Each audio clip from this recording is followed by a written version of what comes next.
You're out hiking along a highway surrounded by rainforest. There are no cars here, so all you hear is silence.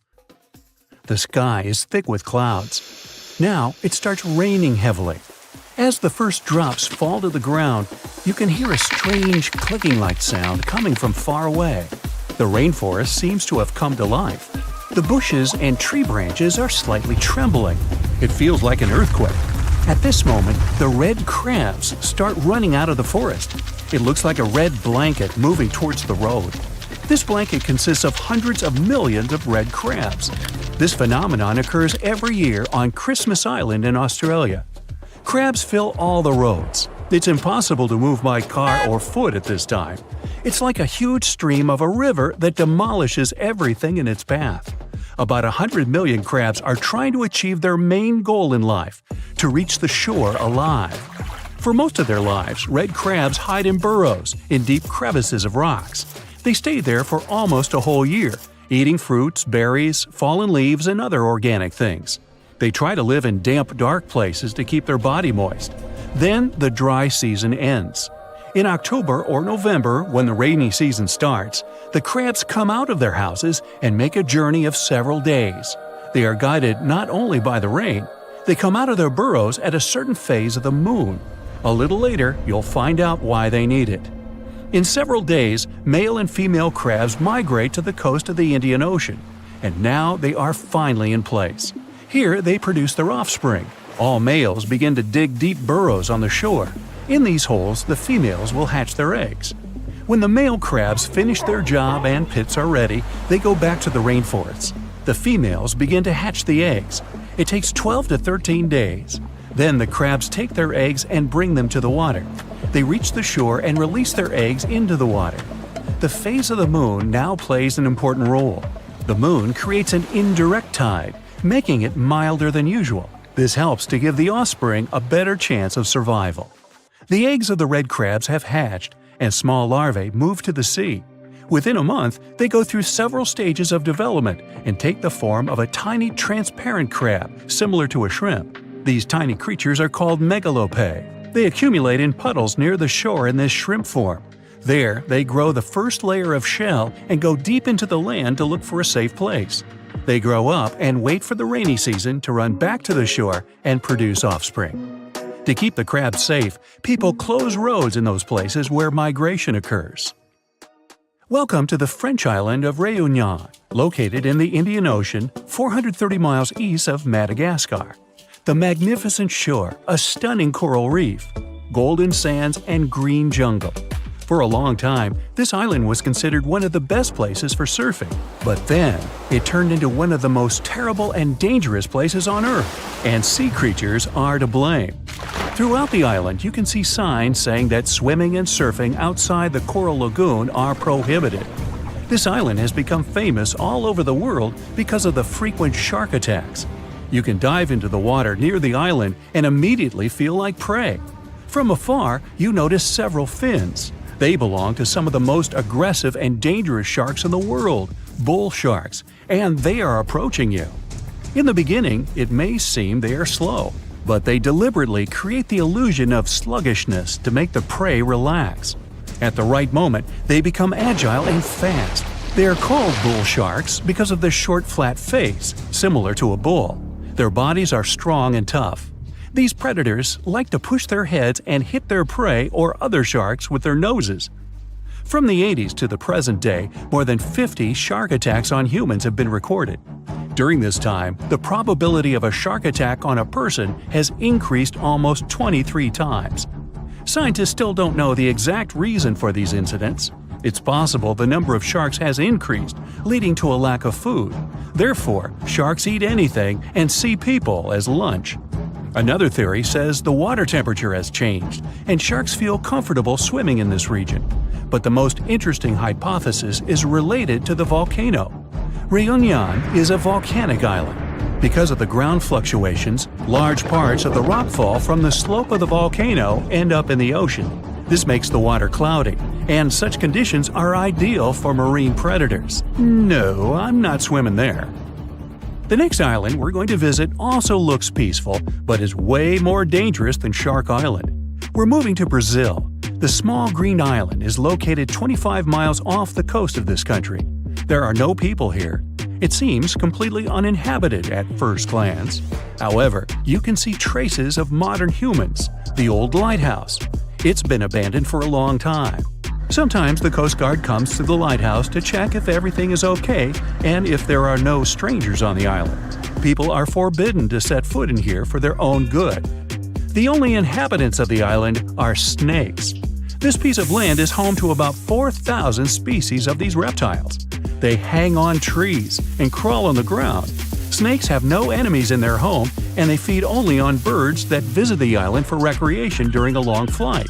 But the worst thing is, these snakes are some of the most venomous in the world. Oh boy! The golden lancehead were completely isolated. For thousands of years, all living creatures were displaced by poisonous reptiles. Their poison wasn't developed immediately in the body.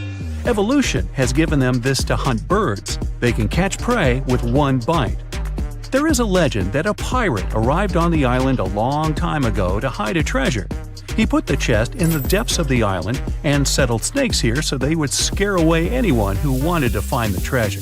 Hey, works for me. We're moving to Southeast Asia. Ramree Island is located near the coast of Myanmar. This place was especially dangerous in the first half of the 20th century. The island is covered with dense forests and swamps. This wet place is ideal for a saltwater crocodile. This animal can reach 23 feet in length, nearly twice as long as a passenger car. Hey, you want to take a ride on this croc? Be my guest. And they can weigh nearly 2,000 pounds. These monsters are hiding among swamps and trees. You may not even notice them. At some point, they will come out and attack you. The exact number of crocodiles that lived on this island was unknown, but it was definitely a big number. Any living creature that enters their territory is regarded as food. Currently, the crocodile population on this island has decreased. It's not known whether there are any reptiles here at all anymore. Let's finish our journey on an island where animals are happy to see you. The unofficial name of this place is Pig Beach. It's located in the Bahamas. The island is inhabited by cute pigs. They sunbathe on the beach, walk through the jungle, and ask for food from tourists. But the coolest thing is that they can all swim perfectly. You can stay in a hotel on a nearby island, rent a boat, and come to visit the pigs. It's not known exactly where the pigs came from. According to one of the legends, they survived a shipwreck and swam to the island. In addition to pigs, you can also meet cats and goats there. But most folks come to meet Porky and his friends. The Heikegani crab lives off the coast of Japan and has a distinct pattern on its shell that looks like a human face. More specifically, the face of an angry samurai, hence the nickname the samurai crab. The scarlet-striped cleaning shrimp is a natural hitchhiker. It stands on the sea floor and waves its long antennae for fish and sea animals to go down and pick it up. Then it pays for the ride by cleaning the host from bacteria and plankton. Sea salps are often confused with jellyfish, although they're closer to Portuguese man-o'-war. They're very quick to mature, growing from newborns to adults in less than 48 hours. The Galapagos Islands are legendary. They've got giant tortoises, blue-footed boobies, Sally Lightfoot crabs, and red-lipped batfish. But if you've ever swum around there, you might have seen something really unexpected in the water. Iguanas, everywhere. These large marine reptiles eat the algae that grow on underwater rocks. They're strict vegetarians. I bet the fish are happy about that. A long flat tail designed for swimming helps them move around, and sharp claws keep them on the rocks for their daily sunbathing sessions. But watch them closely, they sneeze a lot. They haven't got a cold or anything, they're sneezing out salt. A special gland keeps the salt out of their nose, and they've got to get rid of it somehow. Sounds painful. What's cool is that they don't mind us in the water with them. Because the islands have been so isolated, the creatures here aren't afraid of humans. Fish can fly too. Thanks to their wing-like fins, flying fish can soar a distance of about 600 feet, almost as long as 2 football fields. They need flight to escape from predators. The skeleton shrimp could be the stuff of nightmares if it wasn't so tiny. As it is, it looks like a stick insect, but almost completely transparent.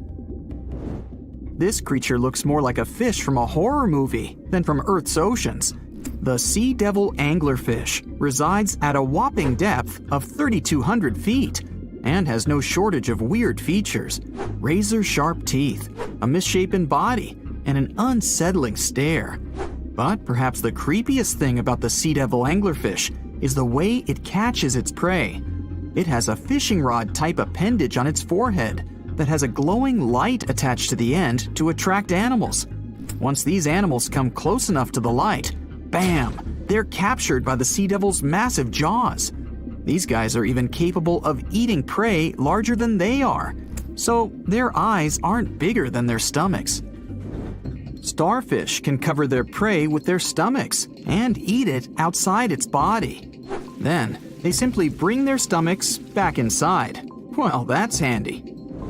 Their relatives, sea cucumbers, can do the same party trick, except that they leave part of their guts behind to scare their attacker.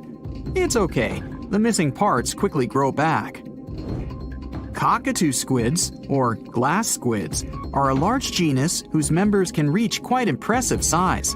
Yet, one thing they have in common is that their bodies are transparent, and the internal organs glow in the dark. Despite the hairy octopus looking like it's forgotten to comb its hair in the morning, it's actually its skin that's sticking in every direction. Other sea creatures have a harder time realizing where the octopus itself is this way, I guess.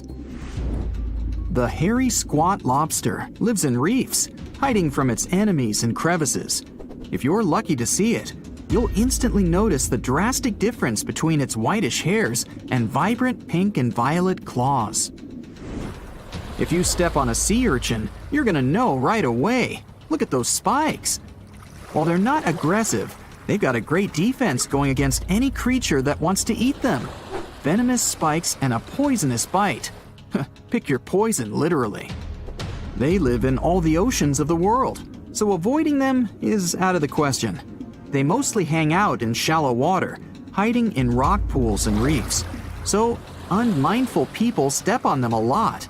The long venomous spikes of the urchin look like needles. They feel like them too. They can go in quite deep. Plus, they release a strong toxin.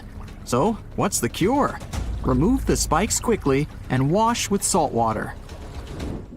Sea turtles are constantly crying. They're not sad or anything. The weeping is only because they excrete excess salts from their body through their tears. Box jellyfish tentacles grow up to 10 feet long, and each tentacle has 5,000 stinging cells. Not bad for a creature that's mostly just water. Their venom is strong enough to paralyze anything they want to eat. Now, if you happen to get stung, it's going to hurt a lot. Its toxins contain proteins that affect the heart, skin cells, and even our nervous system. No wonder it's considered one of the most dangerous creatures on the planet. I wouldn't recommend using sunscreen, soda, coffee, or other older methods.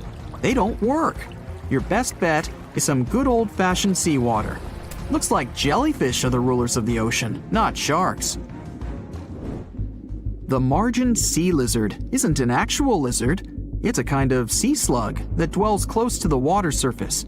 It swims upside down and somersaults to get food. And let's admit, it looks very cute. When some foreign object gets into an oyster's shell, be it a grain of sand, a parasite, or garbage, the thing irritates the mollusk's inner walls. Since the animal can't spit the item out, it envelops it in thin layers that separate from the body. These pearlescent layers accumulate until they form a round pearl. In the past, people believed that pearls were the tears of mermaids. Now we know they're just some decorated debris. Dolphins have highly developed communication. They call each other by name. Each dolphin responds to a specific sound. Mostly they say, "Stop calling me Flipper." The orca is the largest of dolphin species, and they actually have different cultures. Two orcas from different social groups won't even understand each other's language. They're the only animal known to do this. I wonder if they developed any Google Translate for dolphins. The banded shrimp, or banded boxing shrimp, was really aptly named. It's got bands of color all over its body and always stands in a boxer-like, ready-to-strike pose. The brown-lined paper bubble is another sea slug, and it definitely looks like one. It's got a special ability, though. It can quickly burrow holes in the sea floor, hiding from enemies inside them. The snakefish, as the name implies, looks a lot like a snake, but it has a very distinctive feature. It can walk on its fins. Thanks to this peculiarity, it easily crawls from one waterbed to another, choosing habitats more to its liking. On the way, a snakefish can get hungry, for sure, so it often munches on small birds and rodents. It can grow quite big, though, and hunt even larger animals. How much weirder can it get than to walk through the woods and suddenly see a huge and toothy fish stalking some rabbit? The alligator snapping turtle catches its prey by going fishing. Its tongue looks like a worm, and the turtle waits with its mouth wide open at the bottom of a stream, lake, or pond until some unsuspecting fish takes the bait. Then, snap! The jaws come together faster than the blink of an eye, and dinner is served. The mossy jellyfish is normally invisible in the dark abyss where it dwells, but when exposed to light, it will reflect it and shine beautifully. The black swallower might be small, but make no mistake, it could easily gulp down your favorite puppy. It can open its mouth extremely wide, allowing it to swallow prey twice its size. The African tigerfish will eat whatever it finds, and given its own size and that of its monstrous teeth, you can imagine it finds a lot of food. It mostly feeds on other fish, but when nutrition is scarce, it can jump out of the water and catch both insects and small birds right in the middle of the flight. It's not so big as to eat a human, of course, but the name should warn you that it can easily take a bite out of your arm or leg. Your brain controls your arms and legs, but with an octopus, each arm is actually kind of independent with its own special brain, held together by a bigger central brain, kind of like the conductor of an orchestra. The central brain sends higher-level signals to each arm, saying things like, "Move to the left, there's a crab behind the corner," or "Touch this silly human's foot, let's mess with him a little bit." No matter how smart their arms and legs might be, an octopus still needs to look after them all the time. Amelia Earhart blazed a trail across the sky and left a comet tail of awe and inspiration. Her signature move? Oh, just casually zipping across the Atlantic Ocean, all alone, a feat only a person with nerves of steel could pull off. And if that wasn't enough, she whipped out another first, the inaugural solo flight from tropical Hawaii to the mainland US. However, one day, Amelia vanished during an audacious attempt to circle the entire globe in her trusty plane. Despite extensive searches, neither she nor her aircraft were ever found. Amelia's vanishing act turned into one of the most enduring whodunits of the 20th century. Now, let me tell you a bit more about the hero of our story. For starters, she came from the picturesque Kansas town of Atchison, but what made her truly special from a young age was the fact that she liked to break social molds. She liked to play basketball and tinker with cars. In between her adrenaline-filled exploits, Amelia served as a nurse's aide in Toronto. There, she started hanging around local airfields, probably trying to pick up some flying tips from the local pilots.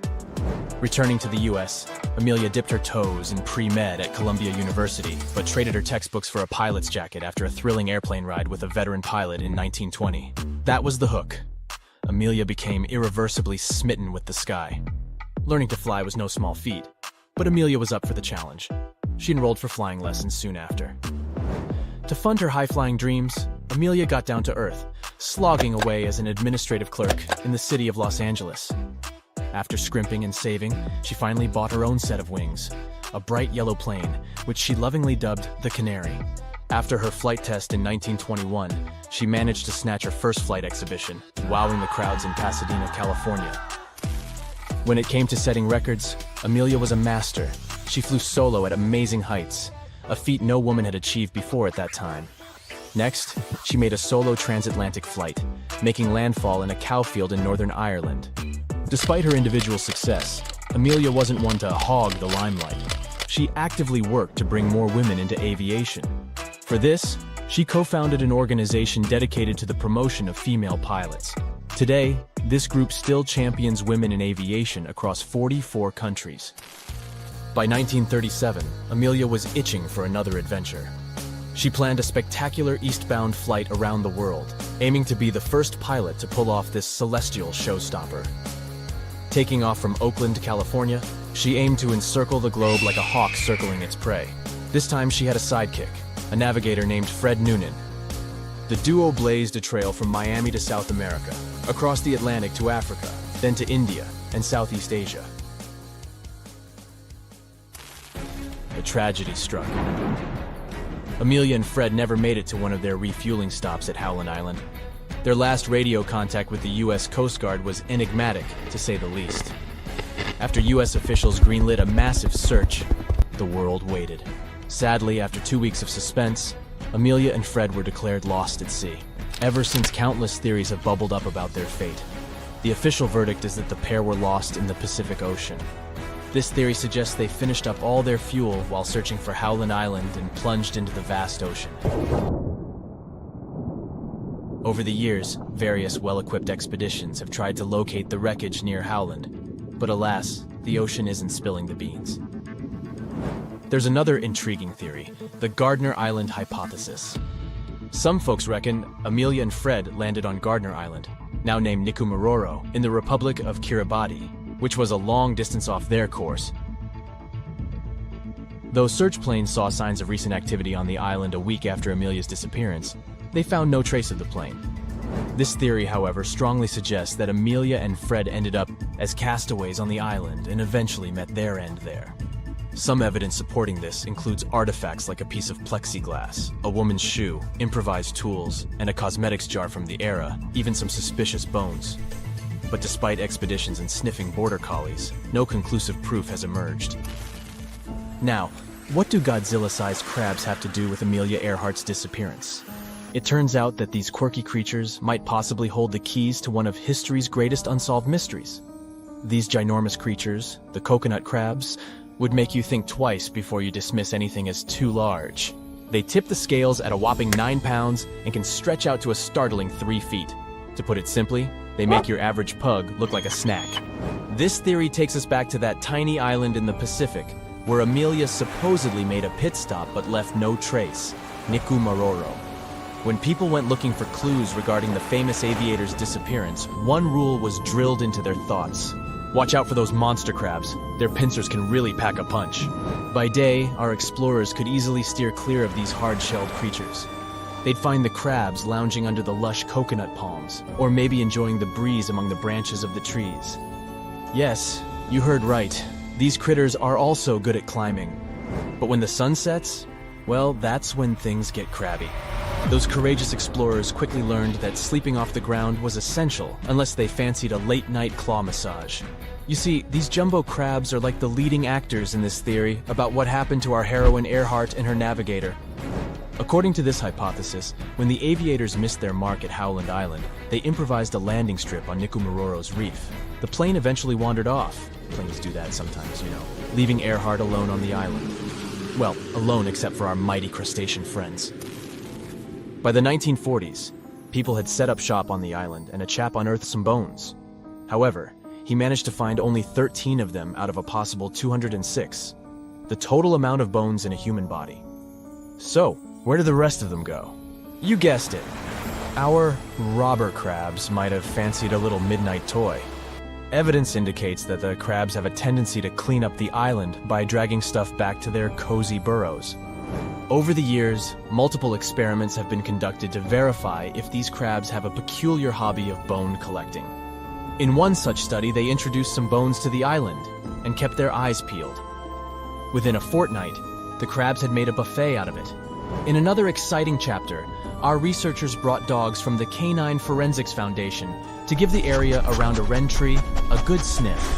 The dogs had earlier indicated that someone had kicked the bucket there.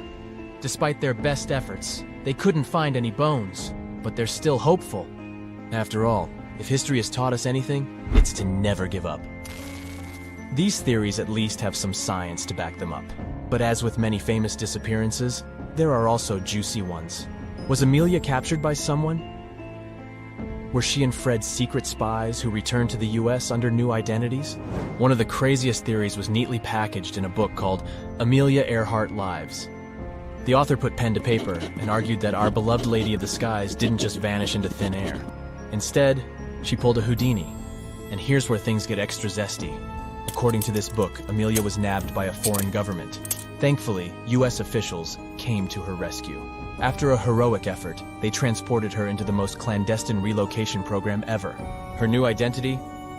She transformed into a mysterious suburban housewife under the name Irene Bolam. But, as with all good stories, there was a twist. The hiccup was that Irene Bolam was already out there, living her life and probably whipping up a mean meatloaf in her suburban kitchen when she got wind of her new identity as a repackaged Amelia Earhart. Obviously, Irene wasn't too thrilled about this revelation, so she lawyered up and took a stand against the claims, vigorously denying this shocking identity swap. It looks like a prehistoric creature that came from the time of dinosaurs. This scary beast is called the basking shark. It can grow up to 39 feet. People have only reported 3 of them in the past 160 years. The last sighting was in 2015, and before that, about 80 years ago. These sharks sometimes rise to the surface to filter out small animals, such as shrimps and other small crustaceans, when they want to have a nice, tasty seafood dinner. But when there isn't enough grub at the surface, they go down to the depths of almost 3,300 feet, where they tend to stay for months, which is something researchers discovered using satellite tags. Tag, you're it! Now, basking sharks like to spend their time in more temperate waters, but they can migrate long distances. They live across the globe, but in warm tropical or subtropical areas, they won't go near the surface because they're not fans of high temperatures. The lion's mane jellyfish is not that rare, but it's fascinating how large it is. It's the biggest among jellyfish species and the longest animal. Its total length can reach 120 feet. That's approximately 23 feet more than the longest blue whale scientists know about. The jellyfish has around 70 to 150 tentacles, and they all contain huge amounts of neurotoxins that can seriously harm you if you come in contact with the animal. But people don't usually come across this type of jellyfish because it rarely lives near the coast, preferring the open ocean. Generally, you can find the lion's mane jellyfish no deeper than 65 feet below the surface, where it dines on small fishes, zooplankton, and some other types of jellyfish. It uses its tentacles to catch its value male. Hey, you want fries with that? The giant phantom jelly comes out of the darkness and depths of the ocean's midnight zone. Its sun hat-shaped bell reaches over 3 feet across. This bell trails 4 ribbon-like mouth arms that can be up to 33 feet long. This quite rare creature uses its mouth arms to catch unfortunate animals swimming around and not knowing what's coming for them. Giant phantom jelly propels itself through the water with periodic pulses coming from its orange head. It glows faintly and mysteriously in the pitch-black depths. It lives across the globe in all the oceans except for the Arctic. I'm guessing it's too cold. Because of its odd shape, people often call the oarfish the dragonfish or sea serpent. It's about 26 feet long, which makes it the longest bony fish we know about, and lives at depths of 3,300 feet. Oarfish spend most of their time in the deep, dark parts of the open ocean in tropical and subtropical areas. They almost never come to the surface, unless, invited. It's a ribbon-shaped and shiny silver creature with a long red dorsal fin and red oar-like pelvic fins. Its body has no scales and is very thin. The fish can grow to a length of about 30 feet and weigh 660 pounds. Oarfish have really big eyes that help them see better in their dark, scary surroundings. The frilled shark is definitely one of the gnarliest-looking marine animals out there. If you saw it somewhere, you'd probably think you went back to the age of dinosaurs. Yup, the frilled shark is a prehistoric creature because its roots go back 80 million years. This living fossil can grow to be 7 feet long. It got its name from its frilly gills. Even though frilled sharks have the shark part in their name, they swim similar to an eel in a distinctly serpentine way. Its mouth is terrifying. Similar to the maw of the great white shark, it has 300 trident-shaped teeth lined in 25 rows. Hey, come a little closer, huh? Researchers discovered this creature in the 19th century, but people rarely see it, and no wonder. It usually lives at depths of between 390 and 4,200 feet. Most of the time, the frilled shark feeds on squid, swallowing them whole. Its long jaws allowed the frilled shark to gape extra wide and swallow animals half as long as its entire body.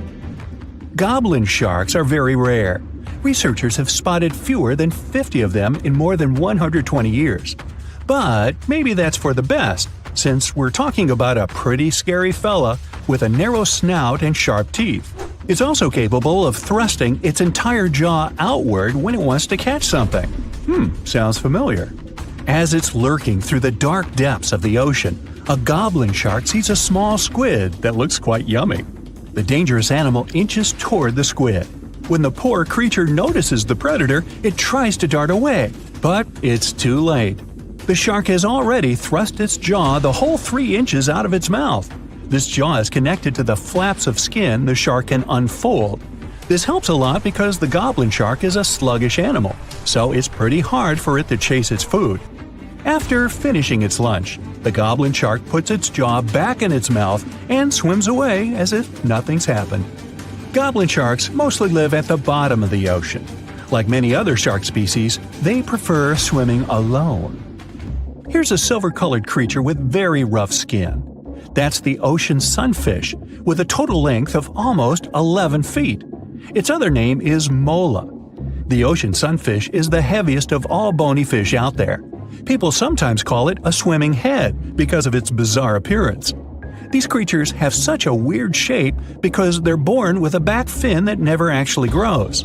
It just folds into itself as the animal matures and creates a rounded rudder. The sunfish is a bit clumsy. It moves with the help of its mighty fins that allow the animal to swim on its side. This marine inhabitant is a solitary creature. It mostly feeds on zooplankton and jellyfish. The spotted wobbegong is one of the world's rarest sharks. It grows to be more than 10 feet long. It may not look as terrifying as some of its shark relatives, but it's pretty good at catching unsuspecting animals swimming past, mostly during the night. The animal has a spiracle, which is why it can breathe while staying still at the bottom of the ocean. It's motionless most of the time, which is why you can barely notice it. Its flat body and large pelvic and pectoral fins blend in with the underwater terrain. That's why they're so good at hiding. This ability helps when these sharks want to protect themselves too. Wobbegong means carpet shark. They usually live close to the ocean floor in coral reefs, on sandy bottoms, and under piers. People have even spotted the shark in the water that is barely deep enough to cover its flattened body. Now, blobfish lack teeth and bones, so they can't actively hunt. Since they don't have much muscle mass, they can barely move around. Hey, I had a roommate like that once. They get their energy from animals they scoop up from the seafloor. They also know how to conserve this energy. That's how it usually goes with deep-sea creatures. They don't have as much food as those animals that swim closer to the surface. Instead, they have special body mechanisms that allow them to save energy for the times when they don't have much to eat. Pressure at the depths where the blobfish lives is 120 times as high as that at the surface. That's why the bizarre creature looks like a weird gelatinous mass only when you bring it up to the surface. The pressure here is not strong enough to keep its body together. Hey, breaking up is hard to do. The white margin stargazer could compete with the blobfish for the title of the ugliest animal in the sea, don't you think? Now, this animal has eyes on the top of its head, together with an upward-facing mouth which the creature uses to hide itself in the sand. That's where it spends most of its time, with only its eyes protruding from the sand. It chills this way until some small animal passes by. It can lunge at its target incredibly quickly, literally within milliseconds. This creates a vacuum in the water that pulls in a crab, fish, or some other small, unfortunate animal. Another tactic involves venom. This fish has a venomous spine in its shoulder blade that helps with catching other animals and defending itself against enemies. Even though it's not related to the electric eel, the white margin stargazer can generate an electric shock as powerful as 50 volts. Ow! Welcome, dear listeners, to another episode of our exploration series. Today, we're diving deep into a world that is closer to us than the moon, yet remains largely unexplored. A world that covers over 70% of our planet's surface, yet we've only scratched the surface of its mysteries. Yes, you guessed it right. We're talking about the vast, the deep, the beautiful, and the mysterious.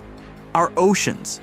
Despite our technological advancements, we've explored just a mere 5% of these underwater worlds. To put that into perspective, more people have set foot on the moon than have ventured into the deepest part of our oceans, the Mariana Trench. So, buckle up as we embark on this fascinating journey, exploring the depths of our oceans, the creatures that inhabit it, the unique phenomena that occur beneath the waves, and the challenges we face in uncovering these underwater secrets. Stay tuned as we dive deeper than ever before into the mysteries of our blue planet. Let's make pause for a moment and consider the immense pressure and depth that we're dealing with. It's easy to forget when we're standing on the shore, watching the waves gently lap against the sand, that beneath the tranquil surface of the sea lies a world that is as alien to us as the surface of another planet. Imagine, if you will, descending into the ocean. As you go deeper, the light from the sun fades, replaced by an all-encompassing darkness. The weight of the water above you increases, and with it the pressure. This is a world where the pressure isn't just a metaphorical weight on your shoulders, but a literal one. At greater depths, the pressure is so intense that it's harder to send people to the bottom of the ocean than to send them into space. Yes, you heard it right. Space, the final frontier for many, is easier to reach than the depths of our own oceans. In space, as we ascend through the Earth's atmosphere, the pressure drops to zero. But in the ocean, it's a different story. The deeper you go, the greater the pressure, reaching levels 1,000 times greater than on land. It's like having hundreds of elephants standing on your head. It's a world where human beings, as we are, cannot survive. Yet despite these extreme conditions, life thrives. Creatures of the deep have adapted to survive in this high-pressure environment, leading to a biodiversity that is as stunning as it is surprising. But for us, to explore these depths, we need to overcome these challenges. We need to build machines capable of withstanding these pressures, and we need to find ways to protect ourselves from the crushing weight of the water above us. As we delve deeper into our exploration, we encounter a fascinating phenomenon: the shifting of oceans and continents. The Earth as we know it has not always looked the same. Over millions of years, the continents have drifted apart and come together in a slow dance orchestrated by the movements of the Earth's crust. The Atlantic Ocean, for instance, is a testament to this incredible geological process. It was formed when the North and South American continents separated, creating a vast body of water in between. And even now, it continues to grow, expanding at a rate of about 2 inches per year. On the other hand, the Pacific Ocean, the largest and deepest of Earth's oceanic divisions, is slowly shrinking. This constant, albeit slow shift in our planet's geography is a reminder of the dynamic nature of Earth. These movements not only shape the physical landscape of our planet, but also influence the distribution and evolution of species in our oceans. The shifting continents have created diverse habitats, leading to the evolution of a myriad of marine species, each adapted to their unique environment. The ocean is a treasure trove of natural wonders, many of which are as astounding as they are unexpected. Beneath the surface, there are features that rival, if not surpass, the grandeur of those we see on land. Consider, for instance, the existence of underwater lakes and rivers. Yes, you heard it right, lakes and rivers within the ocean itself. This seemingly paradoxical phenomenon is possible due to a combination of saltwater and hydrogen sulfide, which is denser than the surrounding water. This denser mixture forms lakes and rivers that flow right inside the ocean, creating an otherworldly spectacle for those fortunate enough to witness it. And then, there's the world's biggest waterfall, not on land but underwater. Known as the Denmark Strait Cataract, it's located in the waters between Iceland and Greenland. Standing at an impressive 11,500 feet tall, it dwarfs the likes of Niagara Falls. This underwater waterfall is possible because cold water is denser than hot water, causing it to drop into the much warmer Erminger Sea. But the wonders don't stop there. The longest mountain chain on Earth, the mid-ocean ridge, is also hidden beneath the ocean surface. Stretching almost 40,000 miles long, it's a testament to the Earth's dynamic nature. Yet, despite its size, we've studied only about 1% of this underwater mountain range. We know less about this chain than we know about the surface of Mars or Venus. These features, hidden beneath the waves, remind us of the ocean's complexity and grandeur. They challenge our understanding of the natural world and invite us to explore further, to uncover more of the ocean's secrets. As we journey deeper into the ocean, we encounter the true stars of this underwater world, the marine life. The ocean is teeming with a diversity of life forms that is as breathtaking as it is varied. From the smallest plankton to the largest whale, each creature plays a vital role in the complex web of life that exists beneath the waves. Consider the corals, not just a single organism, but a bustling community of life. These underwater cities provide shelter, food, and breeding grounds for a multitude of marine species. They are the rainforests of the sea, teeming with biodiversity. Then there are the algae, the unsung heroes of our planet. These microscopic organisms produce about half of the world's oxygen through photosynthesis, a process that also absorbs carbon dioxide, helping to mitigate climate change. The ocean is also home to some of the most fascinating creatures on Earth. Take the octopus, for example. This intelligent invertebrate has 3 hearts, 9 brains, and can change both its color and texture in a split second to blend in with its surroundings. Or the Antarctic fish, which have developed natural antifreeze proteins to survive in the icy waters of the Southern Ocean. These proteins prevent ice crystals from forming in their blood, allowing them to thrive in conditions that would be lethal to most other fish. And let's not forget the sharks, the apex predators of the ocean. With their streamlined bodies and highly developed senses, they are perfectly adapted for a life of hunting in the ocean. These are just a few examples of the incredible diversity of marine life in our oceans. Each species, each individual, is a testament to the power of evolution and the adaptability of life. The more we learn about these creatures, the more we realize how much more there is to discover. As we venture further into the depths of the ocean, we encounter creatures that seem to belong more to the realm of science fiction than the natural world. These deep-sea dwellers have adapted to survive in an environment that is among the most inhospitable on Earth. Take, for instance, the goblin shark. With its long, flattened snout and protruding jaws filled with nail-like teeth, it's a creature that seems to have been plucked straight out of a nightmare. Yet, it's perfectly adapted to its deep-sea environment, using its unique jaws to snatch up prey in the dark depths. Then there's the fangtooth, a fish that, true to its name, boasts some of the largest teeth of any fish in the ocean, relative to its body size. Despite its fearsome appearance, the fangtooth is quite small and harmless to humans. The frilled shark, another deep-sea dweller, is often referred to as a living fossil because its primitive features have changed little over millions of years. With its serpentine body and fringed gills, it's a striking reminder of the diversity of life in the deep sea. And let's not forget the Mariana snailfish, a species that calls the deepest part of the Mariana Trench home. Living at a depth of 24,000 feet, it's the deepest living fish ever discovered. In this extreme environment where the pressure is 1,000 times greater than at sea level, the snailfish thrives, demonstrating the incredible adaptability of life.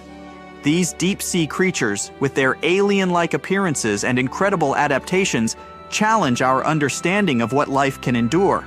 They remind us that even in the harshest conditions, life finds a way to thrive. As we continue our exploration, we encounter a surprising fact about our oceans. They are, quite literally, a gold mine. It's estimated that there are about 20 million tons of gold dispersed throughout the oceans. However, before you start planning your underwater treasure hunt, there's a catch. The gold in the ocean isn't clustered together in easy-to-find nuggets or veins. Instead, it's spread throughout the ocean's waters, at a concentration of about 13 billionths of a gram per liter of seawater. To put that in perspective, you would need to process over 50 million liters of seawater to collect a single gram of gold. That's about 20 Olympic-sized swimming pools for a piece of gold that would barely cover your fingertip. Even on the seafloor, where gold can accumulate in higher concentrations, it's still not an easy task to extract. The gold is embedded in rocks or mixed with other sediments, requiring extensive mining operations to collect. And that's not even considering the technical challenges and environmental impacts of deep-sea mining. So while our oceans are rich in gold, it's not a resource that we'll be able to tap into anytime soon. But it's a fascinating reminder of the wealth of resources that our oceans hold, many of which are yet to be discovered. As we delve deeper into the mysteries of the ocean, let's turn our attention to a peculiar phenomenon that has puzzled scientists for decades, a unique sound known as the bloop. In 1997, researchers detected a loud, ultra-low frequency sound in the Pacific Ocean. The sound was so powerful that it was picked up by sensors nearly 3,000 miles away. The sound was dubbed the bloop, and for many years its source remained a mystery. The sound was unlike anything researchers had heard before. It was too loud to be caused by a ship or a submarine, and it didn't match the sounds made by any known marine animal. This led to wild speculations about its source, with theories ranging from giant sea monsters to underwater alien bases. However, after years of investigation, scientists were able to solve the mystery of the bloop. The sound was not caused by a giant sea creature or an alien base, but by an ice quake, a large iceberg cracking and breaking away from an Antarctic glacier. The sound of the ice quake traveled through the water, where it was picked up by the listening devices thousands of miles away. The story of the bloop is a reminder of the many mysteries that still exist in our oceans. Even with all our technology and knowledge, there are still things in the ocean that can surprise and puzzle us. As we journey further into the depths of the ocean, we arrive at a place that is as remote as it is fascinating. Point Nemo. Named after Captain Nemo, a character from Jules Verne's 20,000 Leagues Under the Sea, Point Nemo is the oceanic pole of inaccessibility. In simpler terms, it's the point in the ocean that is farthest from land. Located in the South Pacific Ocean, Point Nemo is about 1,450 nautical miles from any land. To give you a sense of just how remote it is, the closest humans to Point Nemo are often the astronauts aboard the International Space Station, which orbits the Earth from a distance of about 258 miles. This remoteness makes Point Nemo one of the least disturbed places on Earth. It's a place of profound solitude, where the vastness of the ocean can truly be felt. But despite its isolation, Point Nemo is not devoid of life. Microorganisms known as extremophiles, which thrive in extreme conditions, can be found in its waters. Point Nemo also serves as a spacecraft cemetery. Due to its remote location, space agencies around the world use it as a dumping ground for decommissioned satellites and space stations. These spacecraft, some of which carry traces of extraterrestrial material, sink to the bottom of the ocean, adding another layer of intrigue to this remote location. Our journey takes us now to the deepest point of the ocean, a place so remote and inhospitable that it has been visited by fewer people than have walked on the moon. This is the Challenger Deep, located in the Mariana Trench in the western Pacific Ocean. Named after the HMS Challenger, which conducted the first scientific survey of the trench in 1875, the Challenger Deep is about 36,000 feet deep. That's nearly 7 miles straight down. To put that into perspective, if you were to place Mount Everest at the bottom of the Challenger Deep, its peak would still be over a mile underwater. The pressure at the bottom of the Challenger Deep is over 1,000 times greater than at sea level, and the temperature is just above freezing. Despite these extreme conditions, life has found a way to thrive. Scientists have discovered a variety of organisms that call the Challenger Deep home, including single-celled amoebas known as foraminifera, and a species of snailfish that is currently the deepest living fish ever discovered. Exploring the Challenger Deep is a formidable challenge. The immense pressure, low temperatures, and lack of light make it a difficult and dangerous environment to navigate. Yet these challenges have not deterred us from exploring this final frontier on Earth. From the bathyscaphe Trieste's first manned descent in 1960 to more recent expeditions using autonomous underwater vehicles, our quest to explore and understand the deepest part of our oceans continues. The Challenger Deep is a testament to the extremes that life on Earth can endure, and a reminder of how much we still have to learn about our planet. As we delve deeper into the mysteries of the ocean, we encounter life forms that have adapted to survive in some of the most extreme conditions on Earth. These extremophiles, as they are known, challenge our understanding of the limits of life and hint at the possibility of life beyond our planet. Take, for instance, the bacteria that thrive near hydrothermal vents on the ocean floor. In these seemingly inhospitable environments, where the water is superheated and the pressure is immense, these microorganisms not only survive but thrive. They have evolved to use the chemicals spewing from the vents, such as sulfur and methane, to generate energy in a process known as chemosynthesis. Then there are the organisms that inhabit the Challenger Deep, the deepest part of the Mariana Trench. Here, in the pitch-black depths, under pressures 1,000 times greater than at sea level, life has found a way. From single-celled amoebas to the Mariana snailfish, these creatures have adapted to survive in an environment that would be lethal to most other forms of life. These extremophiles are of great interest to scientists, not just for what they can teach us about life on Earth, but for what they might reveal about the possibility of life on other planets. If life can survive in the extreme conditions of the deep sea, could it also exist in the icy oceans of Jupiter's moon Europa, or beneath the surface of Mars?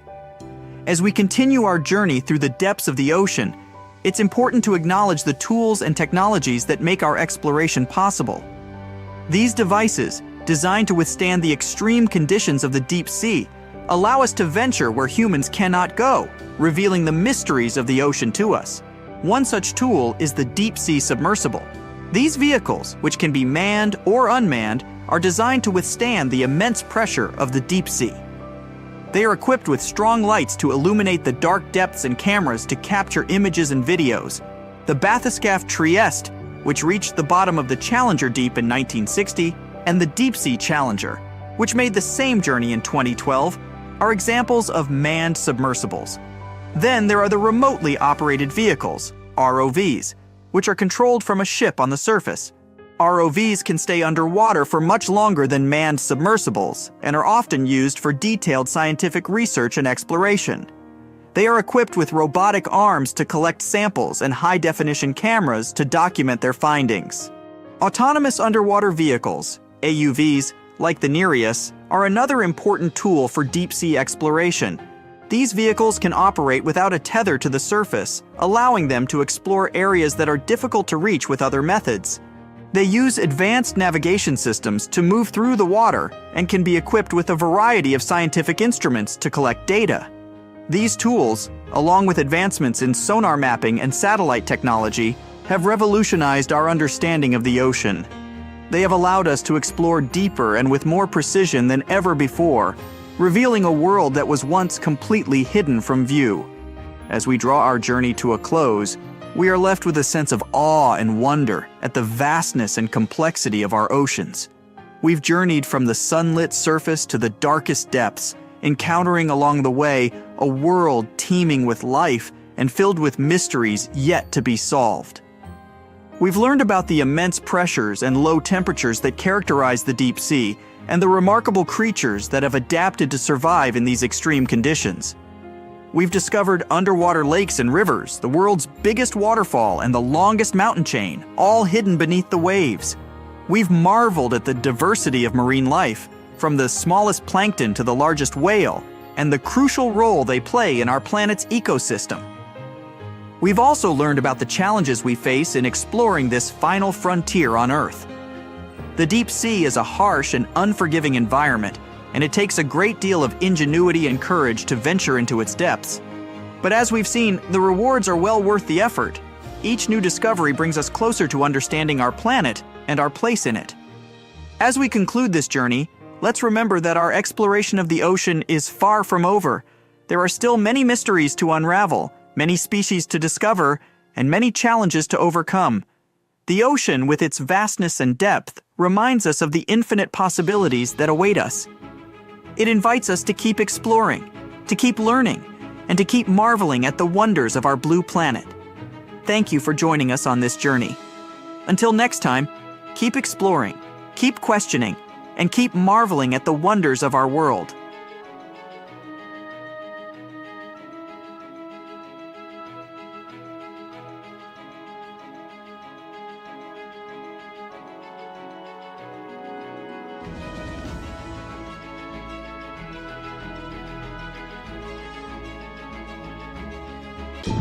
there are plenty of fish in the sea.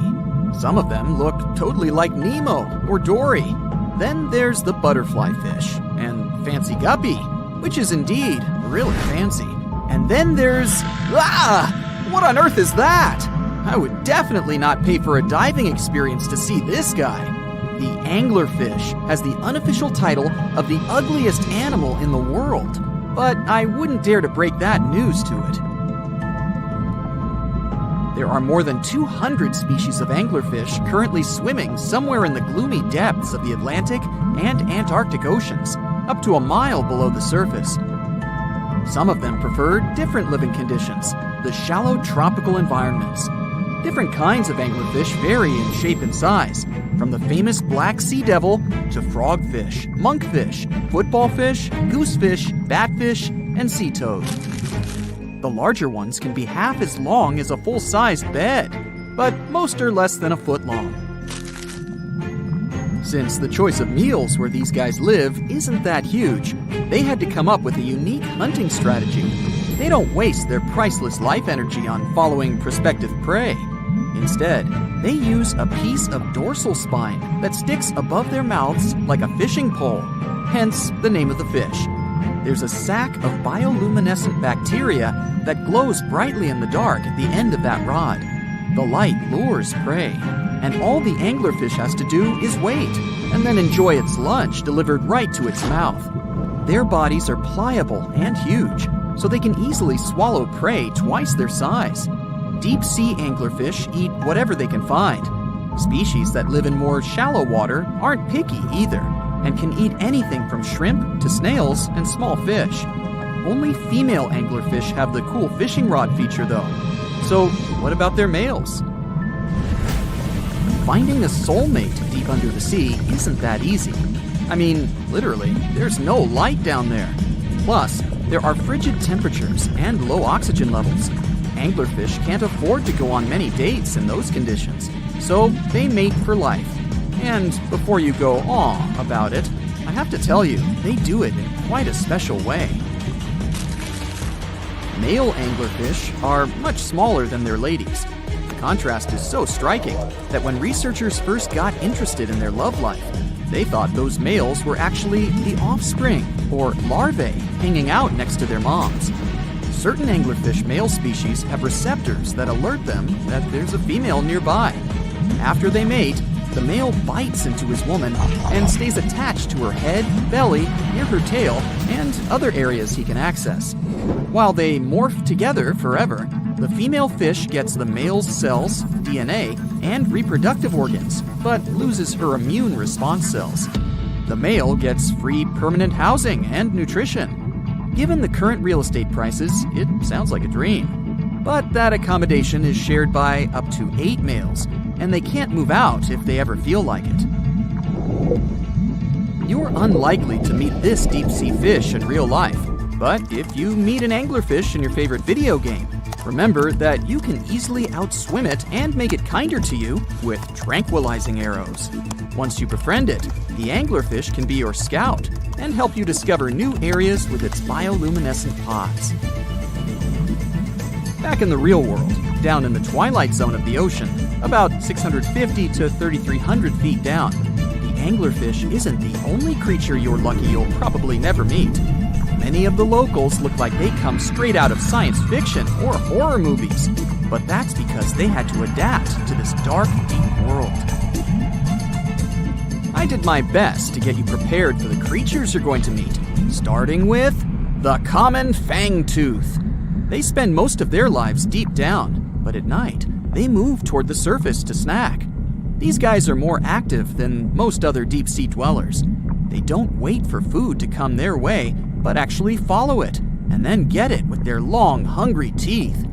They don't have a built-in light bulb like the anglerfish, so they've developed a great sense of smell and use as much sunlight as they can get there in the depth to get around.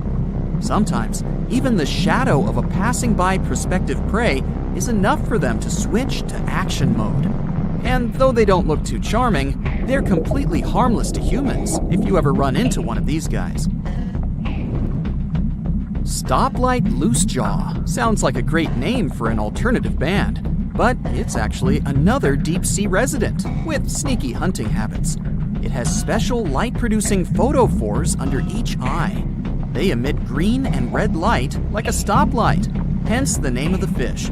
Unlike other fish, these guys hardly ever leave the twilight and midnight zones.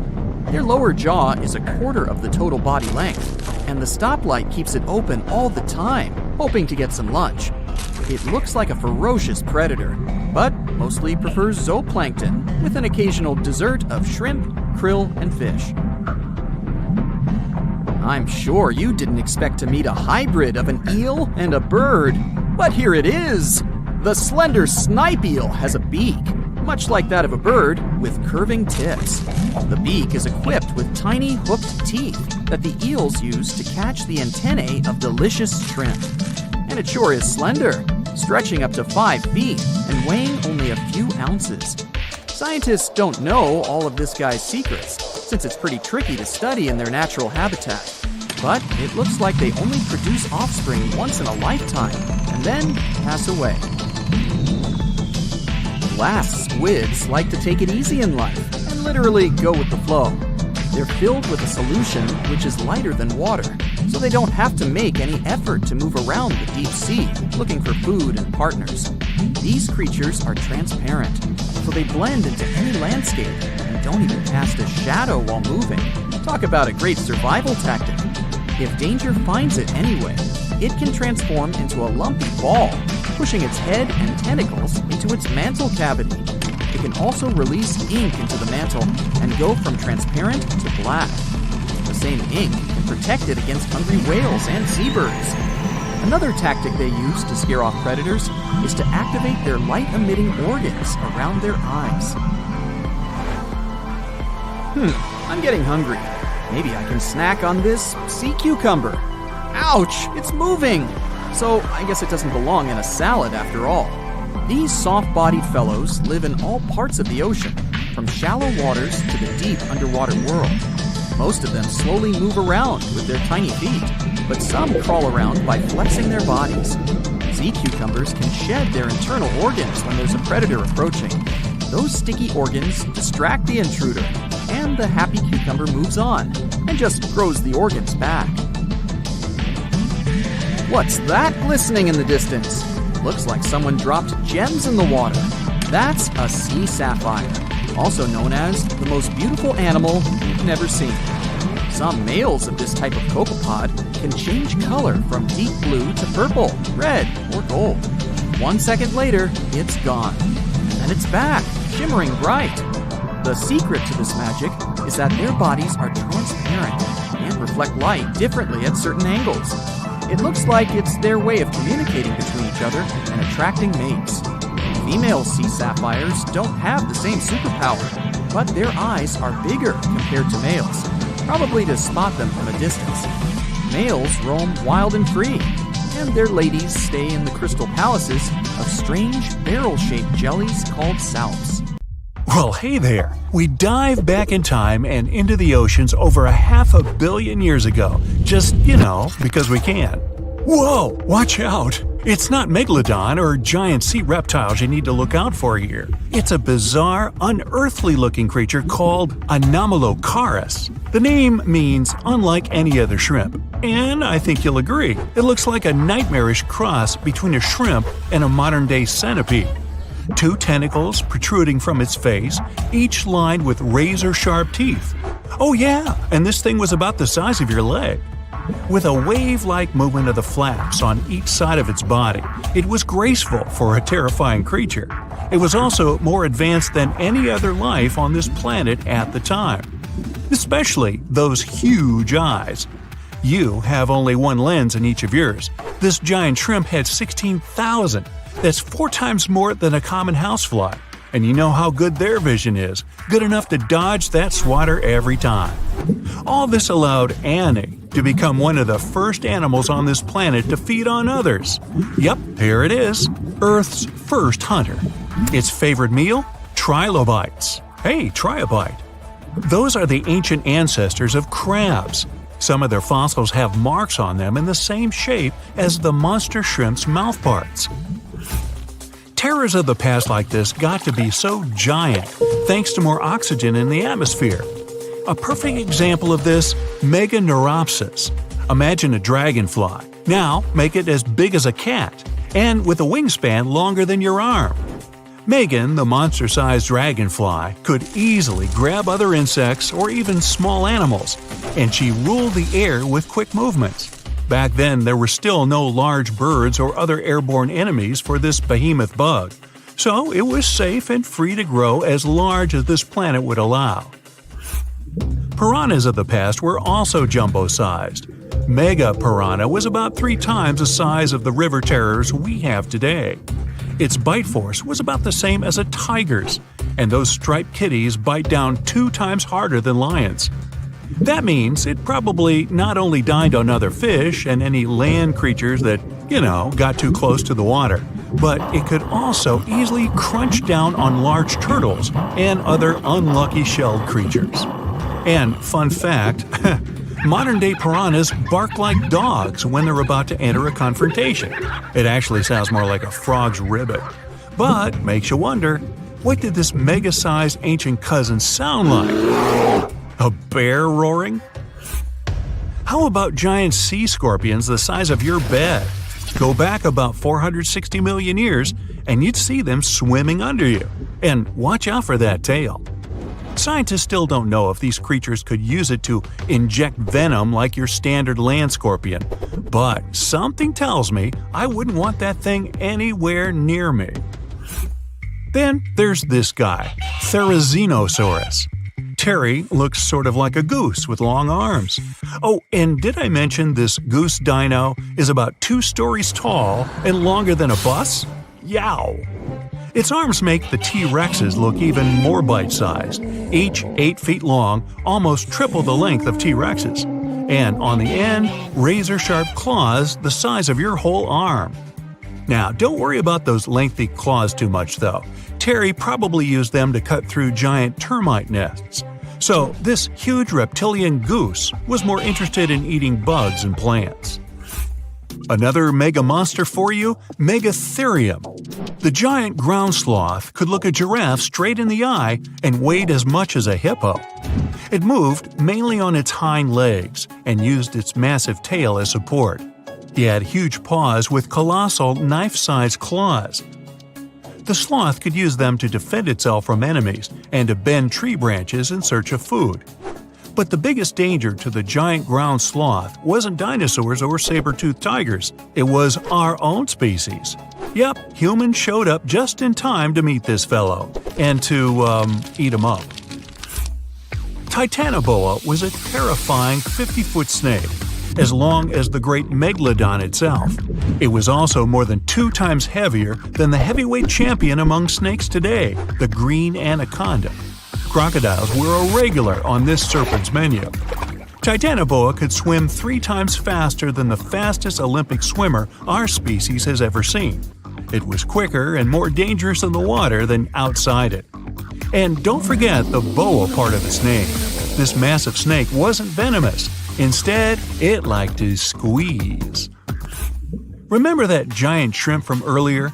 Well, Opabenia looks like its teeny-tiny finger-sized cousin. And instead of 2 toothy tentacles, this thing had a vacuum hose coming out of its face. On the end of that trunk, what looks like a single crab claw. Add 5 eyes and a mouth under its head, and you've got a recipe for something not of this planet. Only it is. This creature used its trunk like an elephant does. Its claw grabbed food from the bottom of the ocean and brought it up to its mouth. This thing is so weird-looking that, apparently, when the scientist who discovered it presented his findings to an audience, they all laughed as if he were joking. Now, a real-life monster, the Tully monster. From a distance, it looks a bit like Nessie, that long neck and teeth-lined jaws. But get closer, and you'll see it's more like a long nose with a mouth attached at the end, like a mosquito. Its eyes are further back, sticking out of tubes all snail-like. Tully was an ancient mollusk, about the size of your forearm. It probably dined on jellyfish and shrimp 300 million years ago.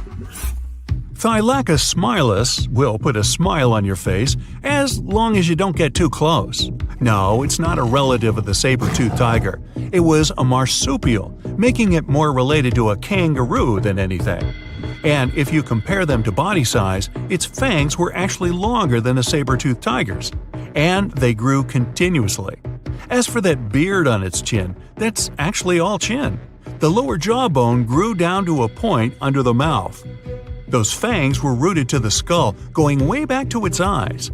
When the mouth was closed, that bony beard protected the long, sharp teeth from breakage. Staganapolis, not to be confused with Minneapolis, might look like a big crocodile with a squished-in snout, but it was mostly harmless. Its small head and very few teeth meant the reptile didn't have much to work with when protecting itself.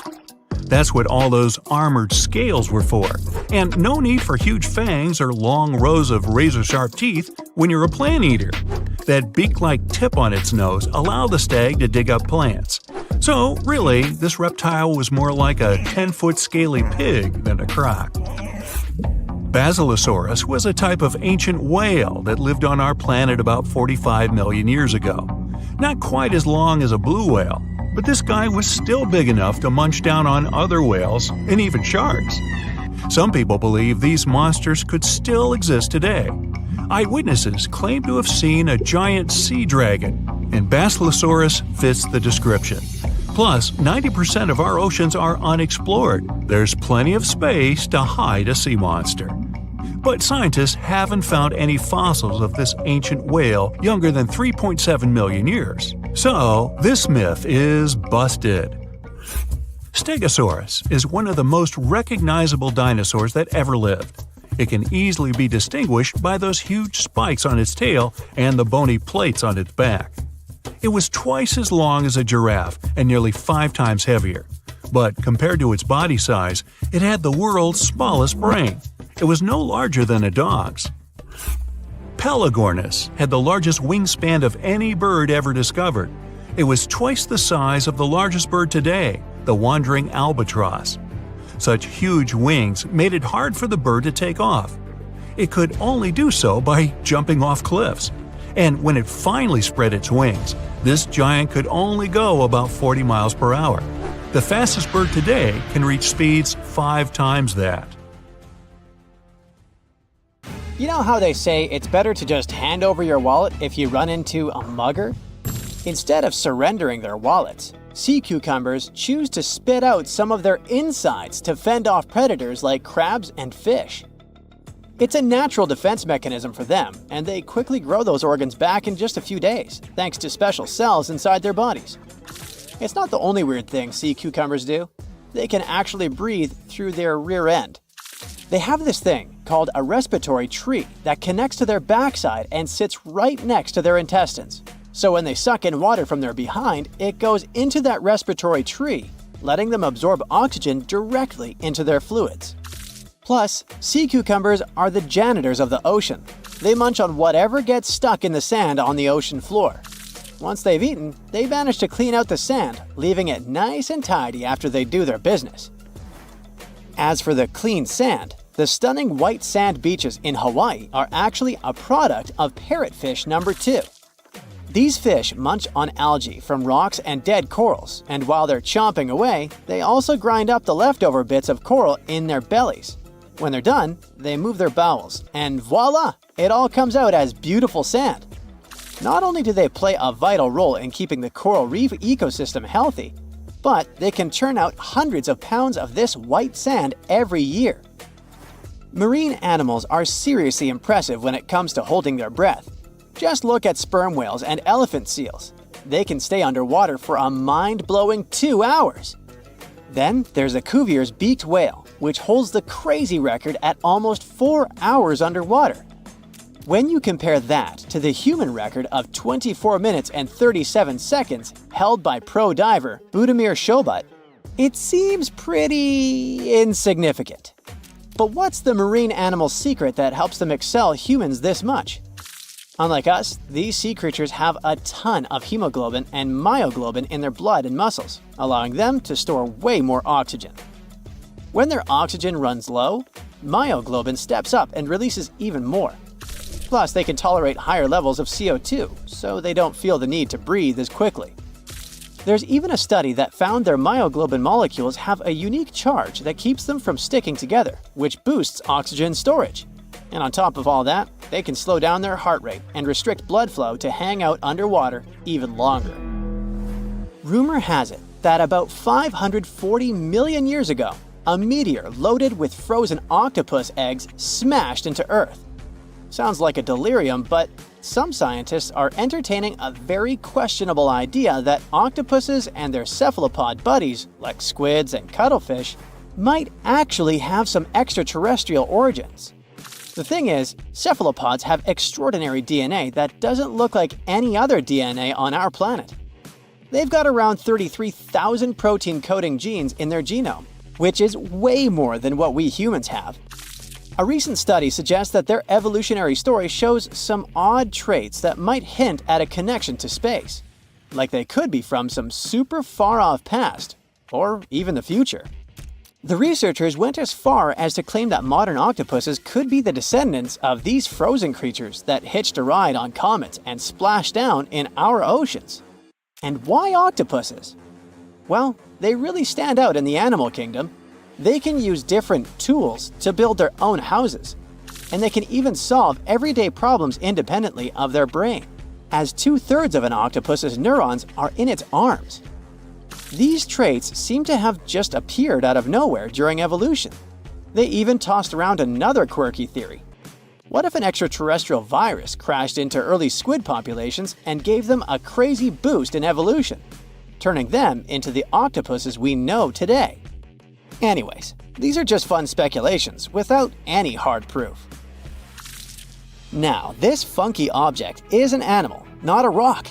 It's called sand dollar. Just look at the shape of its shell. Once sand dollars are exposed to the sun, their shells lose their soft, spiny covering and become bleached white. Back in the day, beachcombers thought these shells looked a lot like big silver coins, kind of like the old Spanish dollar that was about the same size.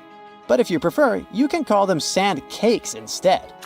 These quirky creatures have tiny spines on their surface, and they glide along the ocean floor. They use small tube feet that line the grooves on their underside to grab bits of food like plankton and algae, which they then send to their mouths. Inside, they have 5 triangular teeth that help them munch on their meals. In some Georgia folklore, sand dollars are said to represent coins lost by mermaids. Sand dollars have a unique talent for cloning themselves. They can do this for a bunch of reasons, like when a predator comes around. Some species of sand dollar larvae can actually split in half as a defense mechanism.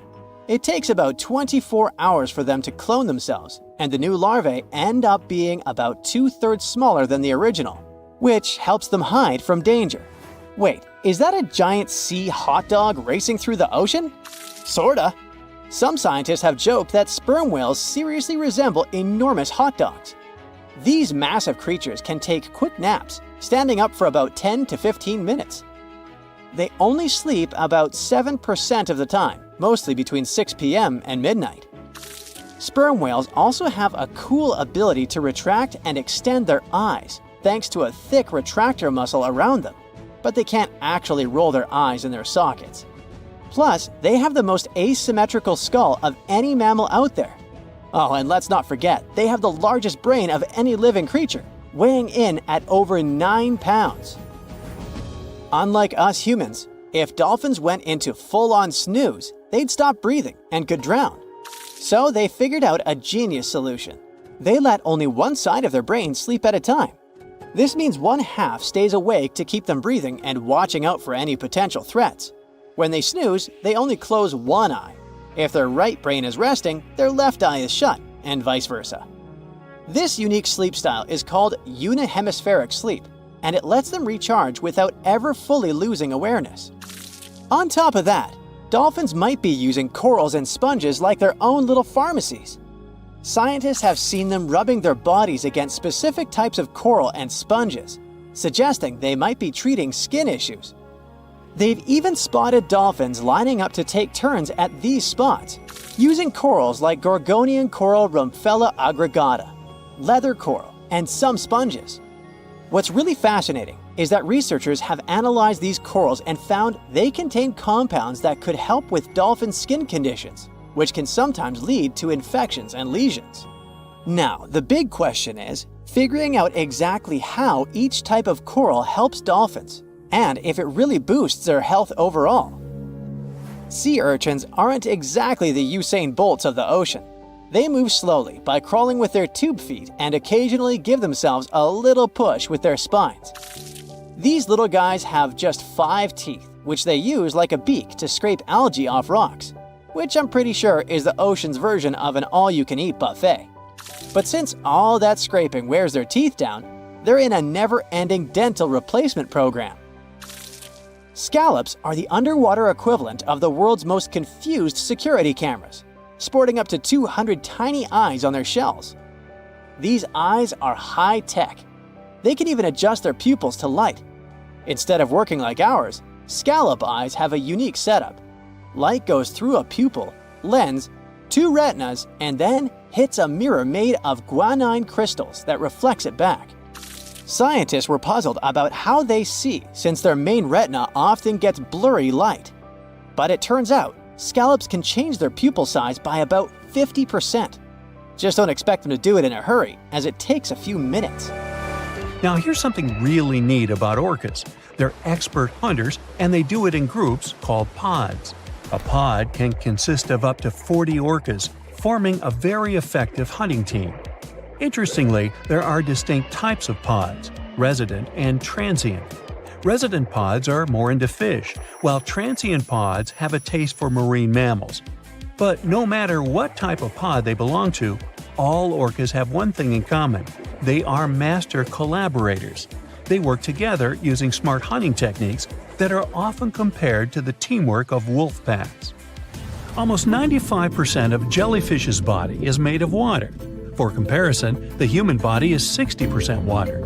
It's probably not a surprise since jellyfish don't have a heart, blood, eyes, or brain. The other 5% of their body weight is proteins, muscles, and nerve cells. Jellyfish have been around for more than 500 million years. This makes them older than dinosaurs. These creatures haven't changed much, and today's jellyfish are pretty much like their ancestors. Electric eels have small eyes that are not so effective in environments with no light, so they mostly rely on their electric organs. Those consist of 6,000 cells. Eels use them to stow power, similar to batteries. These creatures use electricity like bats use their radars or dolphins their sonar. An eel can also produce enough electricity to power a panel of light bulbs. There's a small tropical archer fish that can learn to recognize human faces. This fish has an interesting ability to spit small jets of water from its mouth. Researchers showed the fish the image of 2 different faces placed side by side. One was unknown and the other was familiar. The fish was supposed to spit water at the familiar one. The creature took the right guess more than 80% of the time. There's such a thing as a sea unicorn. That's an animal called the narwhal. Its horn is actually a tooth that can grow up to 10 feet long. Manatees, also known as sea cows, are distant relatives of elephants. Their weight can go up to 1,000 pounds. These creatures are vegetarian and need to eat around 10% of their total weight on a daily basis. That's lots of sea salad. In some cases, manatees share space with alligators, but they get along pretty well. You can even find a photo from Florida where an alligator rides a manatee's back. Frogfish have special fins that help these creatures walk along the sand. They're very useful in shallow waters. A ghost pipefish is hard to see, but once you spot it, you're bound to get really surprised. Its head makes up over 40% of its body. Crabs don't feel like wasting time on such formalities as putting foods in their mouth. That's why they taste it with their feet, which is where their taste buds are. Marine iguanas are the only lizards on our planet that like spending time in the ocean, even though they mainly live on land. They're herbivores that feed in shallow waters and swim like snakes.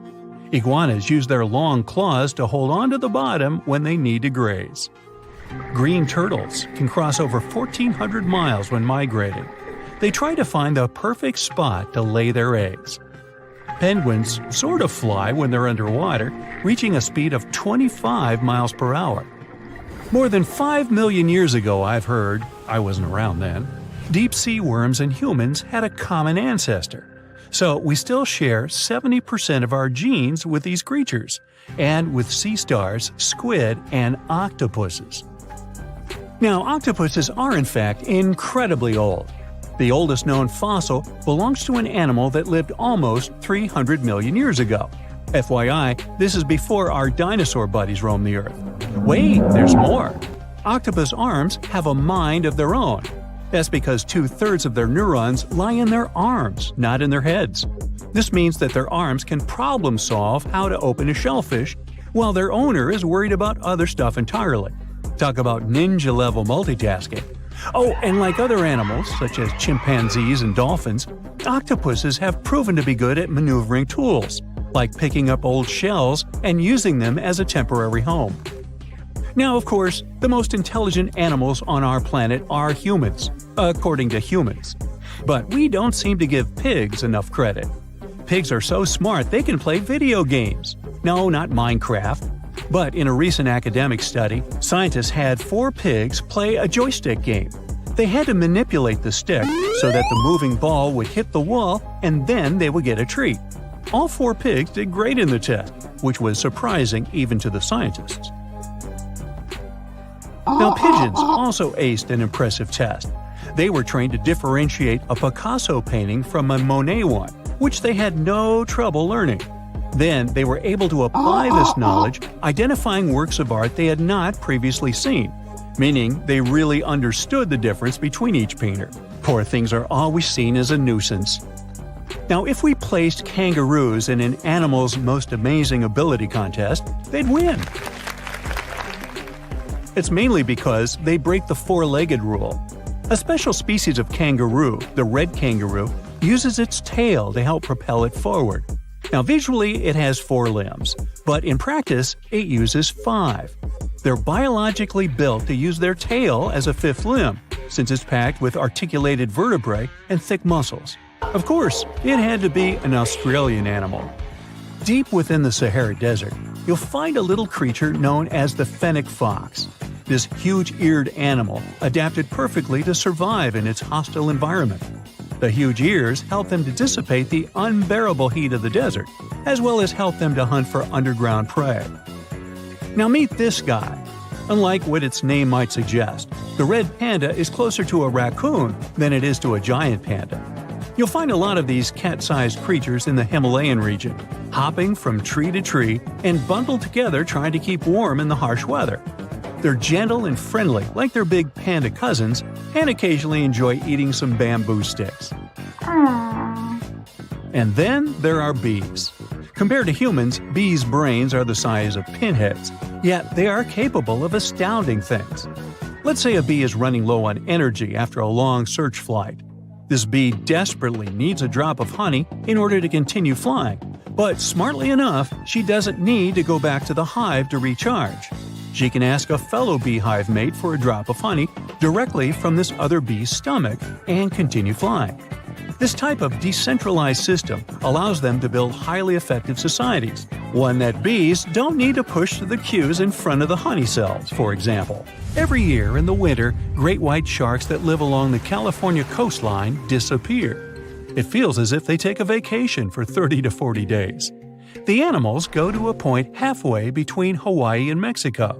They might do it to get some food, relax, or hang out with their buddies from other areas. The spot is now called the Whale Shark Cafe. Some types of sharks, like makos, whale sharks, or white sharks, breathe in a very specific way. It requires them to swim all the time. They also need to move quickly and with their mouth open. This way, the oxygen can enter and reach their gills. Sea sponges are some of the most primitive animals. They're immobile, don't have a mouth, eyes, bones, brain, heart, lungs, or any other organ whatsoever. And still, they're alive.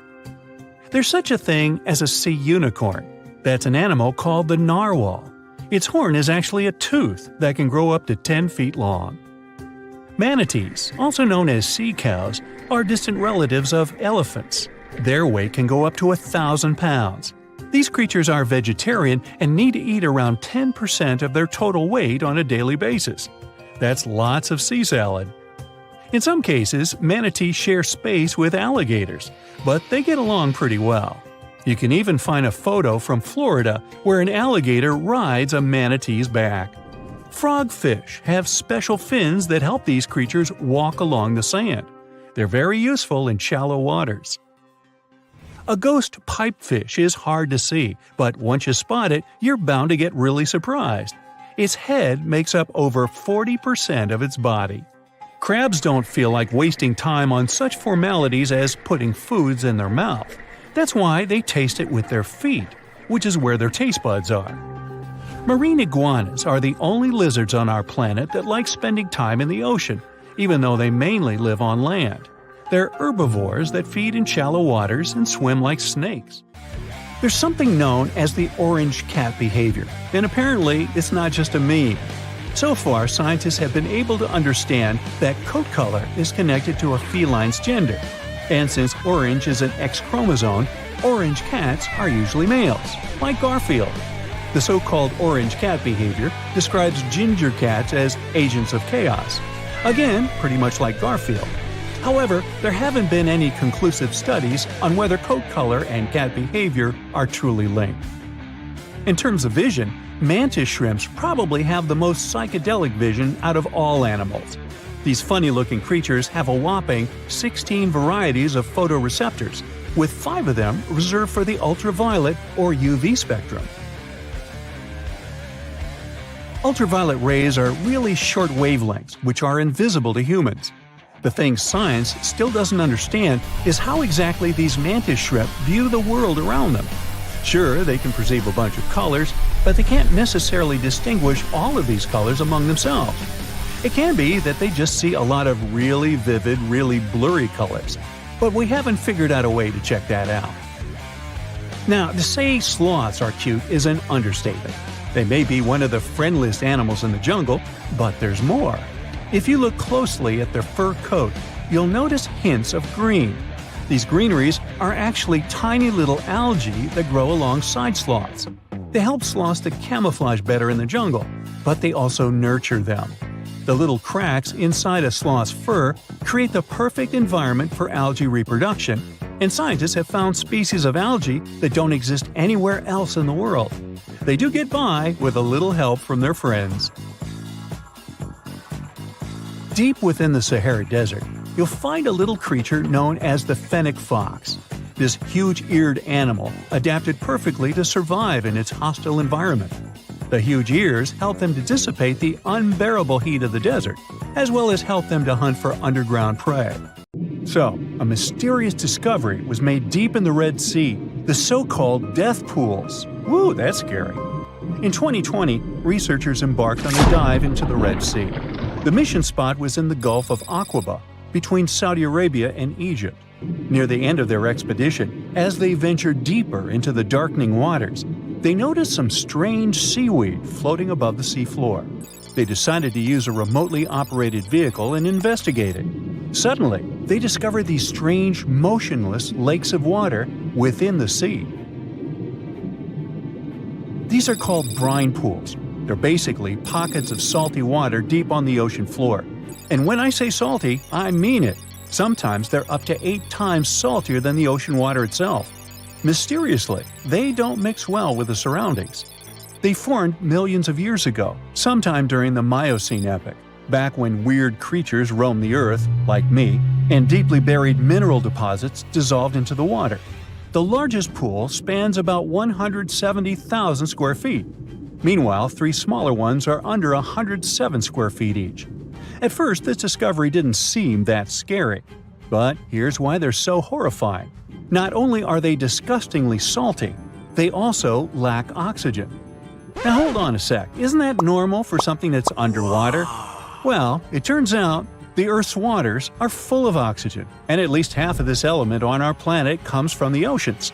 Just like plants on land, Marine plants, such as phytoplankton, seaweed, and algae, munch on sunlight and produce oxygen through photosynthesis. They release lots of it into the surroundings. Marine life then eats half of it, so only about a quarter of the oxygen that we breathe actually comes from the oceans. Just like us, sea creatures need this element to survive. Without it, they can't breathe and support their metabolism to live.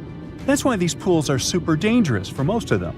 It's like a puddle of thick syrup for bugs. When they get in, the poor things immediately suffocate and pass away. Which is why the pools are surrounded by a graveyard of marine animals. But let's see how these things can exist in the first place. Have you ever tried making ice cubes from salty water? Spoiler, it's pretty hard. When you add salt, the water gets harder than usual to freeze, a phenomenon that has a funny name, freezing point depression. Oh, that's because salt interferes with the hydrogen bonds between water molecules. As it finally freezes, stuff like particles, dirt, or dissolved salts get pushed out to the sides. As a result, the salt's kind of squeezed out of the ice crystals and gets trapped near the edges in small bubbles or pockets. Something similar happens in the ocean when seawater starts freezing under super cold polar caps. The salt doesn't freeze with the water. Instead, it gets pushed out, forming a super salty cold liquid, the brine. And then it sinks down to the ocean floor. On a large scale, all this process also helps currents to form. Despite being so dangerous, the pools are still full of microbial life, because microbes couldn't care less, they'll survive anywhere. There are literally thick mats of them in the brines. There are also some salt-loving creatures, like shrimps and eels, hovering around the pool's edges. They're being super creepy, waiting to catch unsuspecting prey that ventures too close to the toxic death pool. Ew. Well, it sounds icky, I know. But this discovery gives us some fascinating insights into how life might have originated on Earth. We already know from the evolution theory that we came from the ocean, but now scientists think that life might have begun in the deep sea in some super dark, oxygen-free places. These brine pools are like time capsules. They're one of the closest things we've found to the early Earth. They can tell us the planet's history of earthquakes, floods, tsunamis, and more. For example, they have some traces of rainfall that happened over 1,000 years ago. And they can also help us search for life on other water-rich planets. For example, Mars most likely used to have huge oceans on it. Now, NASA scientists want to send a special instrument called HABIT for a special red planet mission to study things similar to our brine pools. This will tell us more about how life appears and survives in the universe. There is lots of unexplored fascinating stuff like this in the Red Sea. That's why scientists conducted the so-called Decade Expedition and spent around 5 months exploring the place. This expedition was launched by the National Center for Wildlife. They made so many remarkable discoveries that now we've got 77 new research papers. For example, they found over 10 blue holes, incredible underwater sinkholes that host unique ecosystems. They also learned that dolphins can use those blue holes to protect their young from predators. Scientists also found traces of great white sharks, a creepy community of deep-sea lanternfish living in low oxygen conditions, and even a new coral species. It's the most resilient deep-sea corals that also vibe just fine without oxygen, like microbes we mentioned. Speaking of which, research also showed us some new ancient thermal vents and large blobs of microbial formations near Island. Now, can you believe that with all that, we only explored 5% of the ocean? It's divided into several layers based on depth. Each layer becomes darker and more isolated from sunlight as we go deeper. The places that no sunlight can reach are terrifying. Now, the fun, cute layer with dolphins and turtles is called the epipelagic or sunlight zone. It's so tiny, but even this layer is about 650 feet deep. Then we have the mesopelagic or twilight zone. It's the layer of mysterious octopus, shark, and other loners, which extend to about 3,000 feet down. And then the horrors begin after this one. We encounter the bathopelagic or midnight zone. It extends to 13,000 feet below the surface, about a half of Everest above you. Here we have the famous poor blobfish, squids, and anglerfish. Below it is the abyssal zone. It extends to about 20,000 feet deep. Since there's not much sunlight or oxygen, as we mentioned, most creatures here are quite small, like tube worms and shrimp. The darkness continues until we arrive at the scariest place of the planet, the place full of trenches formed by tectonic plate movements, the Hadal Zone. It's named after Hades, the deity of the underworld in Greek mythology. Just like Hades' realm is dark, remote, and guarded, the Hadal Zone is the deepest and most depressing part of the ocean. It starts at depths of around 20,000 feet and can go down to 36,000 feet and more. The famous Mariana Trench also belongs to this zone. Only 3 people in history have ever explored these depths in person, making it one of the least explored and most mysterious places on our planet. However, despite crazy high pressure, near freezing temperatures, and complete darkness, there are still things who manage to survive here. Guys like amphipods, which are critters who feed on dead material sinking from above, and the Hadal snailfish, which lives as deep as 27,000 feet. So scientists used to assume that if there's no sunlight, there wouldn't be that much oxygen around. But one day, a research team decided to measure the levels of oxygen in one of those deep zones. Surprisingly, the levels were super high. They checked the equipment thinking that it was malfunctioning, but nope, all the sensors showed the same thing. Turns out the oxygen was somehow generated by rocks. These small potato-sized rocks on the seafloor are called polymetallic nodules. They're rich in metals like copper, nickel, and cobalt, and they're basically like small batteries. When you put a battery in salt water, it can produce bubbles of gas, a process called electrolysis. In the same way, these rocks create tiny electric currents, which are powerful enough to produce the same gases, splitting water molecules into hydrogen and oxygen. It's the first time we saw oxygen being produced by some non-living minerals. This is what scientists now call dark oxygen. It turned out that about half of large marine species, or megafauna, were living just on dark oxygen alone. All these discoveries are reshaping our understanding of where and how life could evolve. It means that we might be able to find life on other planets or satellites with low oxygen conditions, like Enceladus and Europa, the moons of Jupiter and Saturn, and they have large bodies of frozen water on them. Wow! 70% of the surface of our planet is covered with water. Seas and oceans hide not only diverse inhabitants, but also traces of humanity. Thousands of sunken ships contain pieces of our centuries-old history. Let's look into these depths of the sea and find out what secrets they hide. So, imagine you dive into the seabed and find there… No, it's not the wreckage of a pirate ship of the 16th century. We've seen it many times in many documentary shows and read about it in books, and it's not attractive now. So, you dive into the ocean floor and find a huge porcelain tableware store. And it's not just porcelain that you can buy in the store, but more than 500-year-old dishes.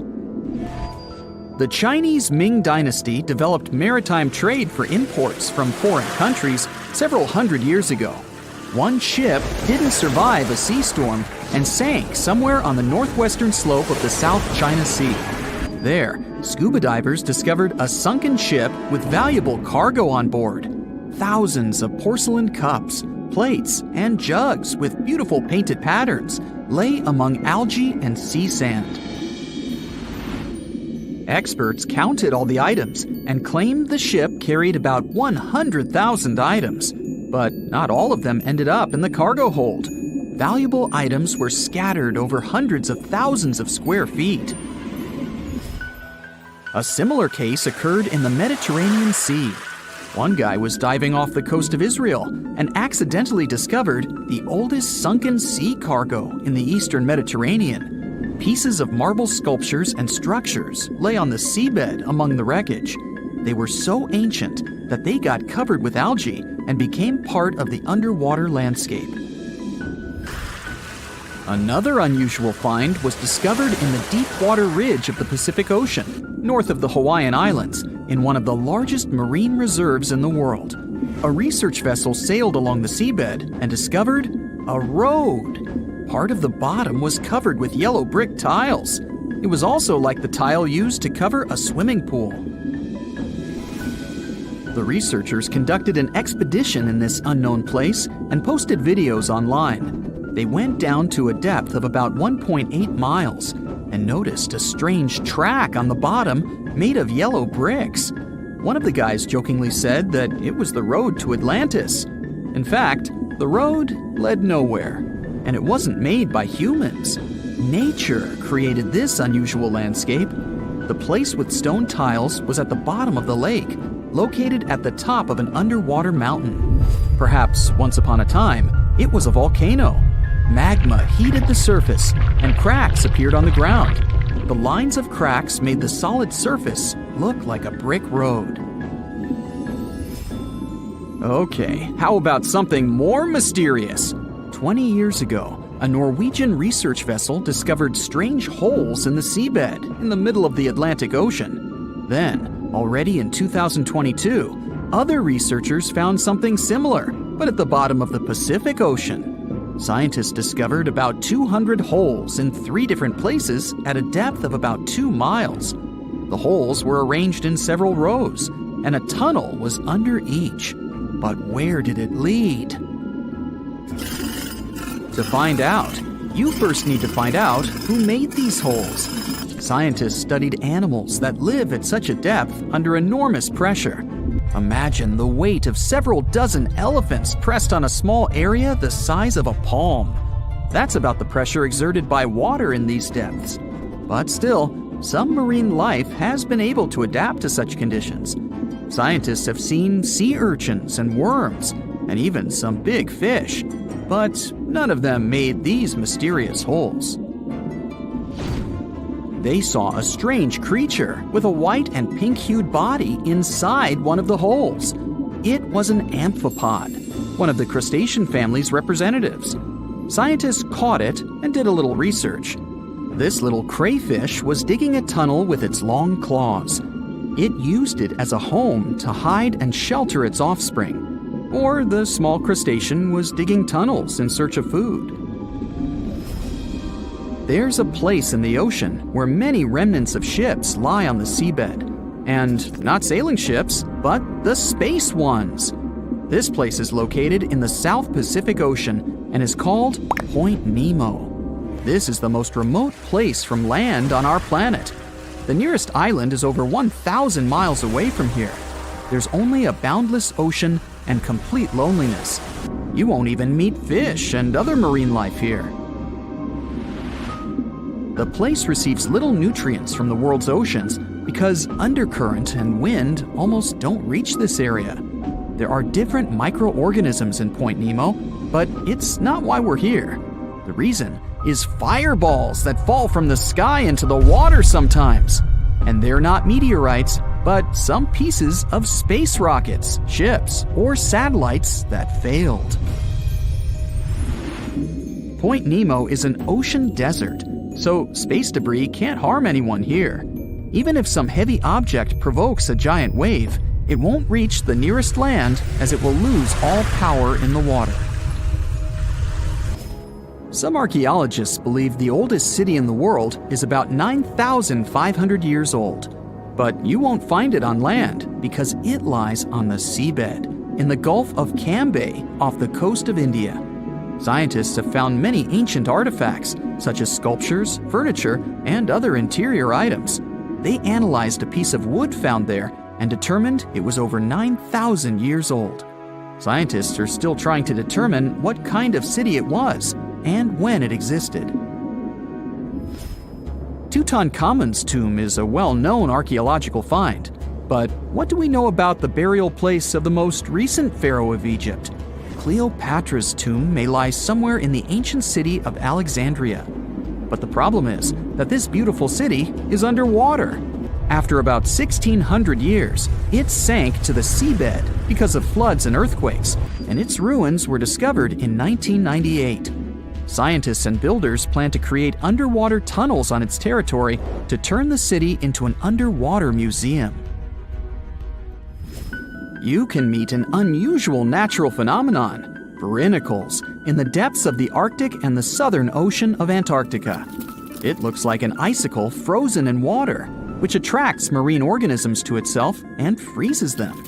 When salt flows out of cracks on the ocean floor, it freezes since its density is greater than the density of the surrounding water. Upon contact with fresh water, it turns into liquid ice and freezes. Starfish, hedgehogs, and crustaceans were stuck there as this salt froze them. Famous Stonehenge has a double underwater. At the bottom of Lake Michigan, at a depth of about 40 feet, scientists found several rectangular stones arranged in a circle, just like the famous ancient monument of England. On one of the stones, scientists noticed something similar to the image of a mastodon, an elephant-like animal that became extinct more than 10,000 years ago. Despite the apparent similarities with Stonehenge, some scientists believe that nature could make this monument. In 2012, scientists found a strange object similar to an extraterrestrial spacecraft on the Baltic Lake floor. This stone object had tunnels and staircases around it. When the photo of the find hit the internet, many newspapers began to write that it was something from another planet. But scientists analyzed the artifact and said there was nothing extraterrestrial in it. It was a natural rock formation. But no one knows how nature could do such a thing. Now, you can't find living dinosaurs nowadays, which is a good thing, mostly, but you can still meet some creatures that might have gone to lunch with them. The frilled shark, for example, is a living fossil that comes from a family of sharks that have been around for about 80 million years. One of the coolest things about it is its long, eel-like body that can grow as long as 6 feet. It has 6 pairs of gills on his throat, which help the frilled shark breathe in the deep, cold ocean where there isn't much oxygen. The shark can move very quickly, like a snake, to catch its prey when it least expects it. Little frilled sharks take an exceptionally long time to grow, up to 3.5 years, which is one of the longest times for any animal with a backbone. The Chinese giant salamander is another living fossil that can tell you what was going on Earth around 170 million years ago. Now, when I say tell, I really mean it, as it can make sounds like hisses, whistles, and barks, and even a noise that sounds like a crying kid. The biggest Chinese salamander found so far weighed 130 pounds, as heavy as 2 Dalmatians, and was almost 6 feet long. Giant salamanders like to be alone. Hey, I want to be alone. And will chase away other salamanders from their space, except when it's time to start a family. During the day, they hide and sleep under rocks. They can make a special substance from their skin that keeps predators away. Now, gharials are reptiles that have been around for about 38 million years. They live in India and Nepal in slow-moving, muddy rivers. Sadly, there are very few gharials left in the wild, less than 100. These creatures can't control their body temperature, so they need to sunbathe to get warm or cool down in the water if they get too hot. Their eyes are close together and face forward, which helps them see in 3 dimensions and judge distances more accurately. Gharials also have a transparent third eyelid that protects their eyes when they're underwater. They have over 100 sharp teeth, but they can't chew their food. Instead, they use their strong jaws to grab prey and then, swallow it whole. The alligator gar is a fish that has a family history of more than 100 million years.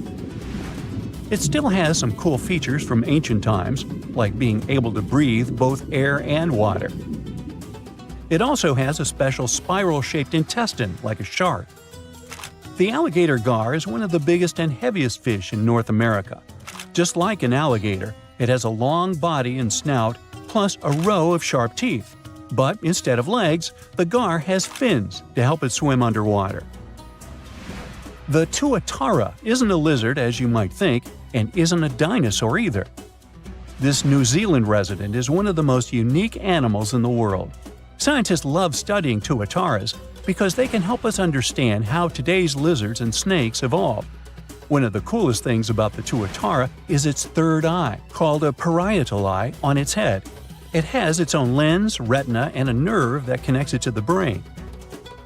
Scientists think it might help the tuatara know when it's light or dark outside and absorb sunlight to make vitamin D or help them keep their body temperature exactly right.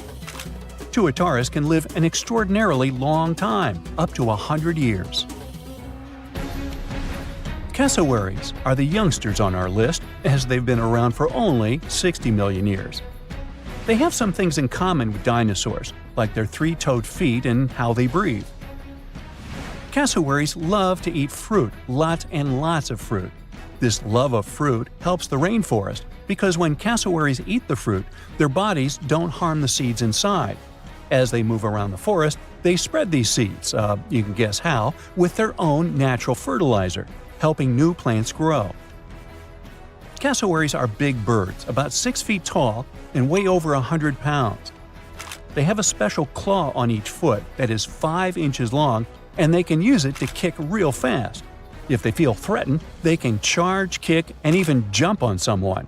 They can also leap up to 5 feet in the air. So, the best thing to do is stay far, far away from where they live. The order Notostraca is a group of crustaceans that you may know as tadpole shrimp or shield shrimps. These animals have been around for about 360 million years. They have a wide, flat shell that covers their head, and they have a pair of eyes on top. These creatures can be found all over the world in different kinds of water, like freshwater, brackish water, and even salty pools. They can also look different depending on where they live. Notostracans aren't picky eaters and can snack on pretty much anything, from plants to small animals and other shrimps. Some of them are considered pests in places like California rice paddies because they stir up the mud, which blocks sunlight from reaching the young rice plants. Sturgeons are some of the largest fish species on the planet. They live only in the cool waters of the northern hemisphere and never travel below the equator. Even though they are huge, sturgeons don't have teeth. They eat by sucking food off the bottom of rivers, gulfs, lakes, and oceans. Scientists believe that sturgeons came from a group of fish that first appeared around 419 million years ago, long before dinosaurs even existed. Their ancestors survived a big extinction event that wiped out 90% of all species and went on to become the largest fish in many rivers in North America and Eurasia. Sturgeons can live up to 100 years old or even older. Female sturgeons can lay up to 3 million eggs at a time, but not all of the eggs eventually turn into real fish. Our next hero, the Pacific lamprey, has successfully lived through at least 4 mass extinctions. Its ancient ancestors evolved over 450 million years ago. These creatures have cartilage instead of bones and a third eye, which is a special light-sensing organ on top of their heads. Instead of a regular jaw, they have a mouth surrounded by teeth. They latch onto prey and sup up body fluids like real underwater vampires. And although he wasn't living underwater, the story goes that King Henry I of England might have lost his life because of a lamprey. The English monarch loved this fish so much that he defied doctors' orders to stop eating its flesh. He got sick every time he'd have it, but the lack of bones and the unusual taste made the royal fall in love with it. As a result, he got some scary symptoms from eating lamprey and eventually passed away. Can you say clueless? The elephant fish, also called the Australian ghost shark, has been on Earth for around 400 million years. Even though they're related to sharks, they aren't actually sharks. Instead of bones, their bodies are made entirely of cartilage. These fish have a special shiny tissue in their eyes that can make their eyes look like they change color from yellow to green. Elephant fish can be pretty tough and will fight back if they feel threatened. They like to be alone and usually don't hang out with other fish. Horseshoe crabs also deserve the title of survival champs, as they've been around even before dinosaurs, since 450 million years ago. 4 species are still roaming the ocean from Maine all the way to Mexico. Horseshoe crabs are more like spiders than ticks than they are like real crabs. They have 9 eyes, plus extra light sensors near their tails, so they can see really well.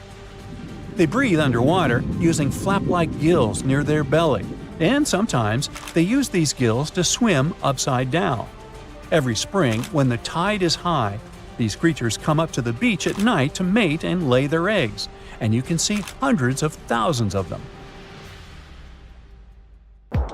Want to high-five a sea creature?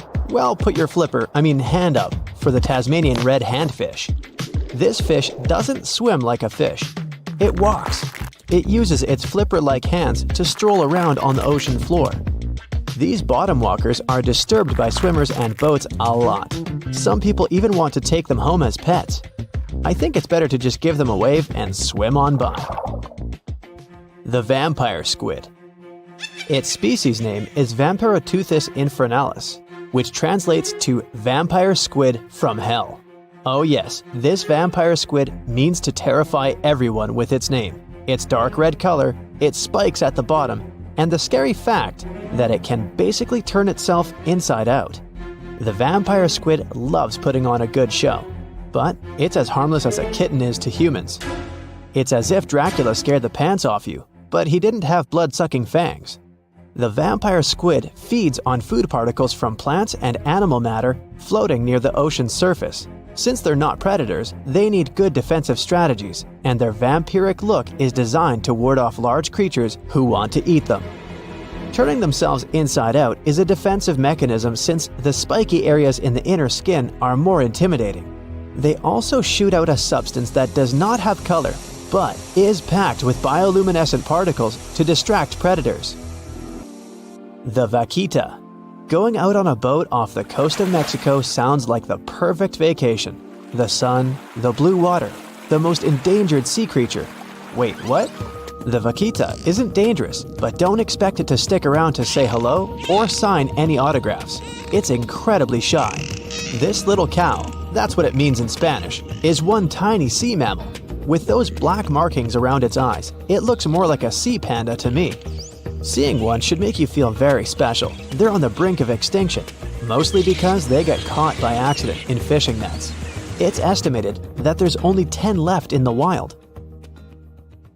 The blue dragon.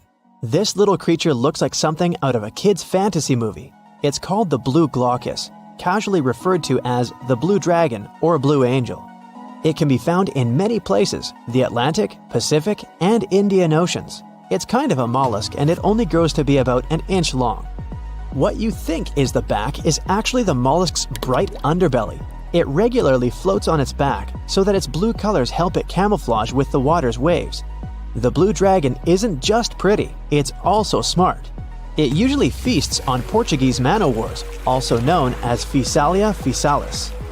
The blue dragon stores their stinging cells for later use, in essence, stealing their defensive mechanisms. When the blue dragon is threatened, it releases those stinging cells it stored, directing them at an enemy to sting them with more power than the Portuguese man-o'-war would have been capable of. As they can store a huge amount of stinging cells, they can be a threat to humans. So, if you find one, don't pick it up. It's best to admire it from a distance.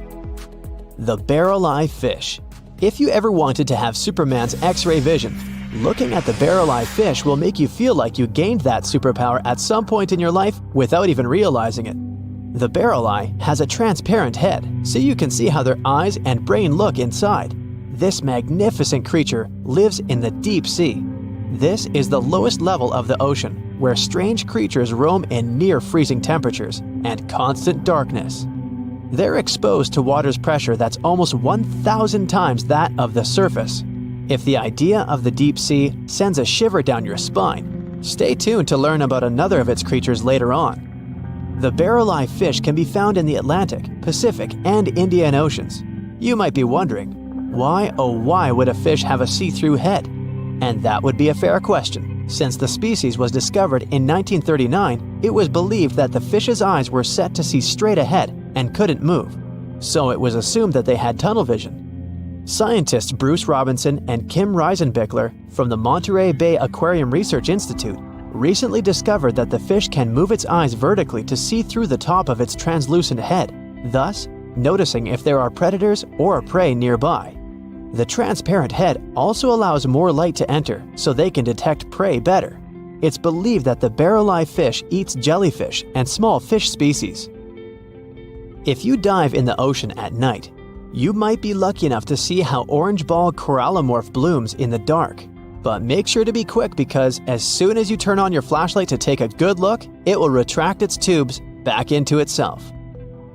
The megalodon. The whale shark isn't the biggest shark known to humans. If the entire shark species were a kingdom, the prehistoric megalodon would be the ruler of the sea. Megalodon roamed the ocean a long time ago. About 15.9 to 2.6 million years back between the early Miocene and late Pliocene eras. While they've long been extinct, people are still amazed to learn about these gigantic sea beasts. Megalodon could reach anywhere between 45 feet to 60 feet in length with jaws more than 6 feet wide. A fossil of a tooth that once belonged to a megalodon measured at 7 inches. Needless to say, I'm pretty stoked that these guys have long been extinct. But there's still some adventurers out there hoping to meet this monster one day. The Dumbo octopus. This adorable creature, or creepy creature, or however you want to see it, is officially called Grimpoteuthis. More casually, it's referred to as the Dumbo octopus, named after the Disney character. Though Dumbo, the elephant, not the octopus, was teased for his big ears, it's highly unlikely that this adorable octopus gets teased by its water neighbors. They are the deepest living octopuses, living in the deep sea, and you know how scary that place is. They're only about 8 inches tall and spend their days hovering just above the seafloor eating snails, worms, and other food they find in the current or near ocean vents. There are nearly 17 species of Dumbo octopus, and they all have differences in height, color, and body parts. If you can't get enough strange animals, you'll be glad to learn that the deep sea has barely been explored by humans. So, keep an eye out. There are bound to be more fascinating animals discovered in the deep in the future. The sea angel. These creatures might look and sound pretty cute, but their diet is far from sunshine and lollipops. Their favorite food are sea butterflies. They lay mucus traps for them and wait in ambush. The squat anemone shrimp. This shrimp is tiny, only 0.5 inches. It's also known as a dancer shrimp because of its peculiar behavior. When agitated, it raises its bottom above its head and does a little dance. Divers also say it readily jumps on their hands and cleans them. The coconut crab. This guy may look pretty creepy, especially when the sun goes down. Mature coconut crabs are around 3 feet in length. Their preferred foods are coconuts, but they can also hunt down lizards and even large birds. The slender snipe eel. Slender snipe eel is a slim and long creature that's still a mystery for marine scientists. It's 4 feet long and it has at least 750 bones in its spine, which is much more than any other animal in the world. The sea pen. Sea pen is 7 feet long and it has a lot of varieties, but most of them look indeed like a pen or a quill. The similarity is even more striking when the animal has a water-filled bulb that anchors it to the floor. The Persian carpet flatworm. This creature looks indeed like a carpet, despite being very small by comparison. It's only 4 inches long, able to become both male and female. It doesn't really mate with other flatworms. Rather, it fights them for the right to bear posterity. The flamingo-tongued sea snails. Tourists love these extraordinary snails for their pretty colors, thinking it's a shell, but in fact, the shell is quite dull and hidden underneath colorful soft tissues. They eat softer, toxic parts of corals and store their toxins to protect themselves. The stonefish. Stonefish aren't going to win any beauty contests, unless the pageant is for best rock lookalike.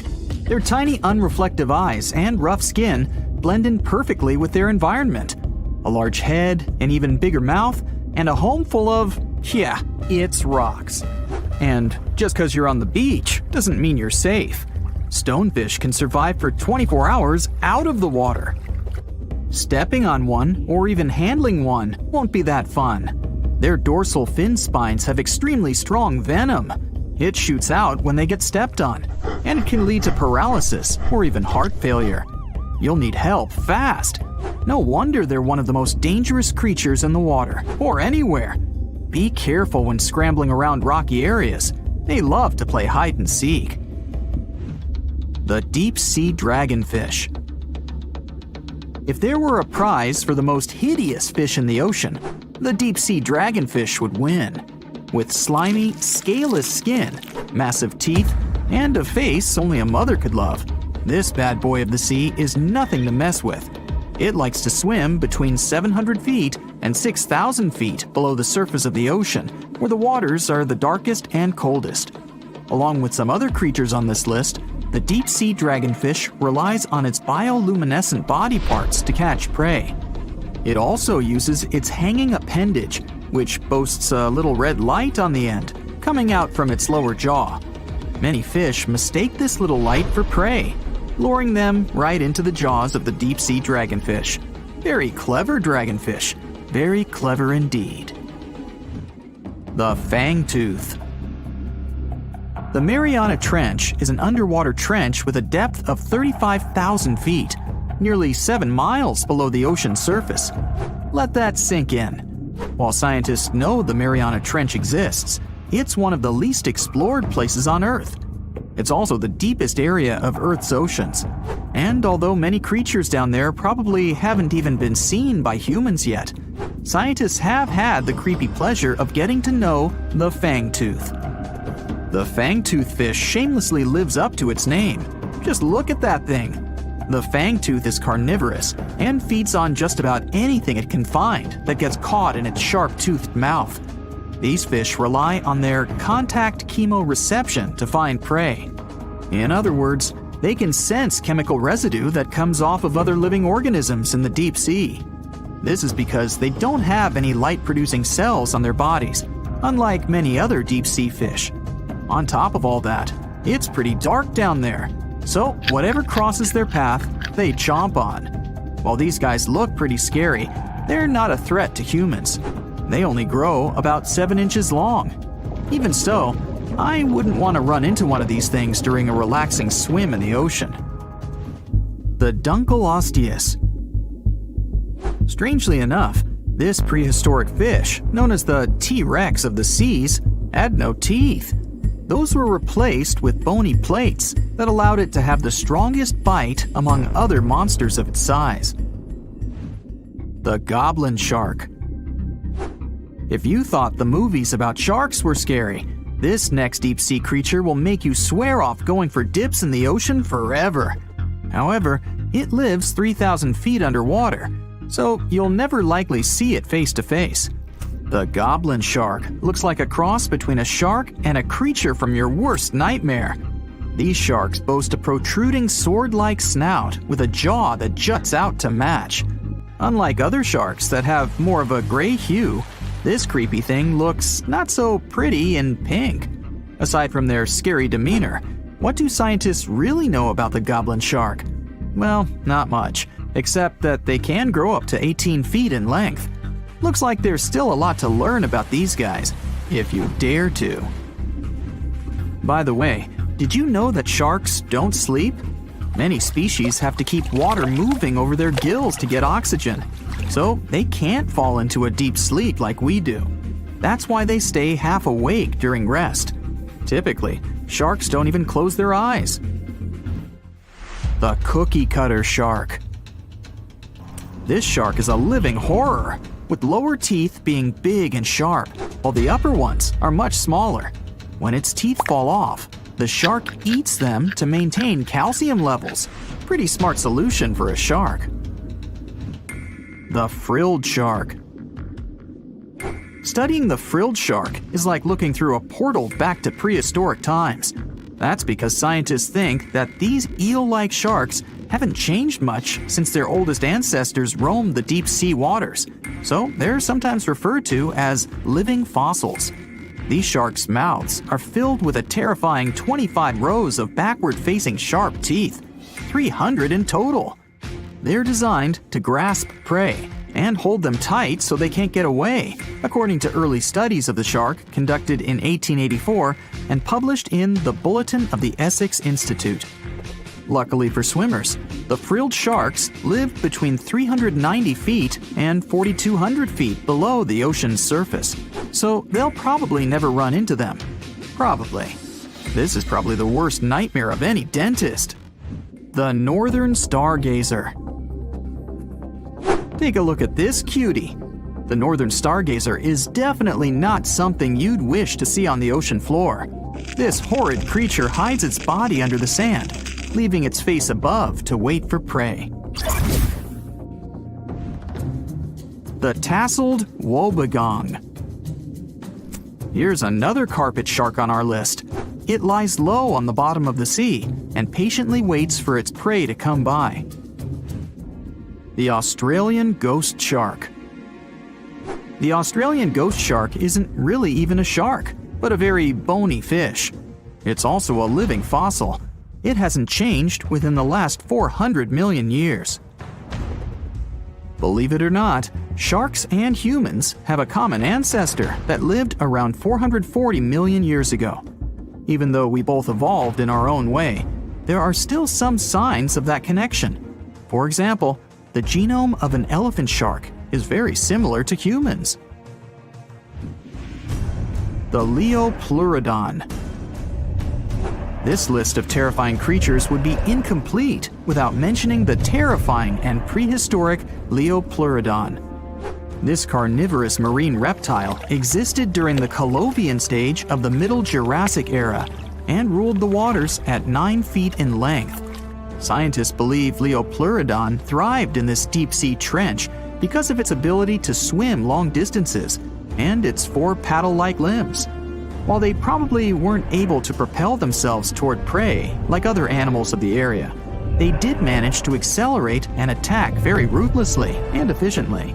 Additionally, they relied on their long snouts to smell prey, which leads scientists to believe they didn't rely on sight for hunting. This means they could have thrived in the dark Mariana Trench. Around 150 million years ago, Leopleurodon became extinct due to competition for prey against other thriving marine reptiles. And I think I speak for all of us when I say, thank goodness for that. Considering that scientists have only explored 5% of the ocean floor and found some of the scariest sea creatures imaginable, one can only dream of what other animals reside in the deep sea waters. Perhaps it's best to keep them in your imagination. Am I right? The megamouth shark. This shark is a filter feeder, and it's friendly to humans, although its huge mouth can look quite threatening. Like basking sharks, it swims with its mouth constantly wide open, as if it were on Twitter. The gulper eel. This deep-sea eel has an easily distended belly that allows it to swallow prey twice its size in a single monstrous bite. They have very unusual jaw shapes and can reach about 2 to 3 feet in length. Do you see that large log near the ocean floor? Maybe it's part of an old ship. Treasure, gold, diamonds, I'm rich! Well, as you get closer, you notice something. It's swimming! It's not a shark or a dolphin, it's a saltwater crocodile! Now don't panic. If you bump into one of these reptiles in the sea, it's unlikely it'll think of you as food. Crocodiles have a special valve in their throat that stops them from drowning underwater, but that doesn't mean they can't bite. Usually, they're heading to a nearby island, and the quickest way there is to body surf. They can't really take the ferry, you know. Watching one from a distance should be okay. Just don't swim to shore right away. They love to ambush their lunch in shallow water. If there's one time I'd want to see a great white shark, it's when I'm diving with crocodiles.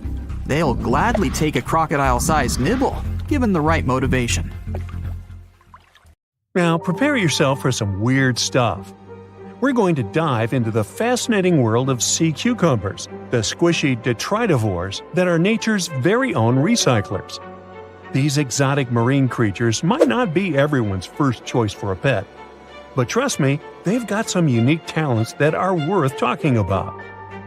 Sea cucumbers are colorful little creatures with a digestive tract that's basically just a hole at either end. Their bodies are fat and squishy, covered in leathery skin. And guess what? They breathe through their butts. These amazing creatures have found a way to make the most out of every part of their body, few as they are. Now, you might be wondering what sea cumbers do with their unique set of skills. Well, they play a crucial role in cleaning our planet's waters. They munch on all the debris found on the seabed and break it down internally, removing all the bad stuff in the process. It's like having little vacuums cleaning up the ocean floor. Believe it or not, sea cucumbers are in high demand in the kitchen too. They're harvested and traded in many countries. The Asian market, in particular, absolutely loves them. You can find them being sold cooked and dried under all sorts of fancy names. Or, if you prefer a more direct approach, you can just call them sea slugs. Now, here's the fun part. A dried sea cucumber can cost you up to a whopping $1,400 per pound. These squishy delicacies are truly worth their weight. But let's take a step back in time. The tradition of eating sea cucumbers goes way back, more than 1,000 years in Asia to be precise. And as demand for these curious creatures grew, so did the need to find them elsewhere. This led to overexploitation of local fisheries, causing sea cucumber stocks to diminish in many countries. Uh-oh, not good for our little sea cucumber friends. One of the most interesting examples of sea cucumbers is the pink see-through Fantasia. Not only does it look amazing, but it also has this great defense system, where it uses bioluminescence to scare off predators. Thankfully, some brilliant researchers around the world have decided to act. They're on a mission to breed sea cucumbers and replenish the depleted fisheries. They're also exploring how these creatures can be a reasonable food resource and help reduce the damage done by fish farming. In Scotland, for instance, where a team of enthusiastic students started a company for this particular purpose. Their goal? To figure out how sea cucumbers can absorb as much of the bad stuff they can in the water. They might just be the aquatic superheroes we've been waiting for.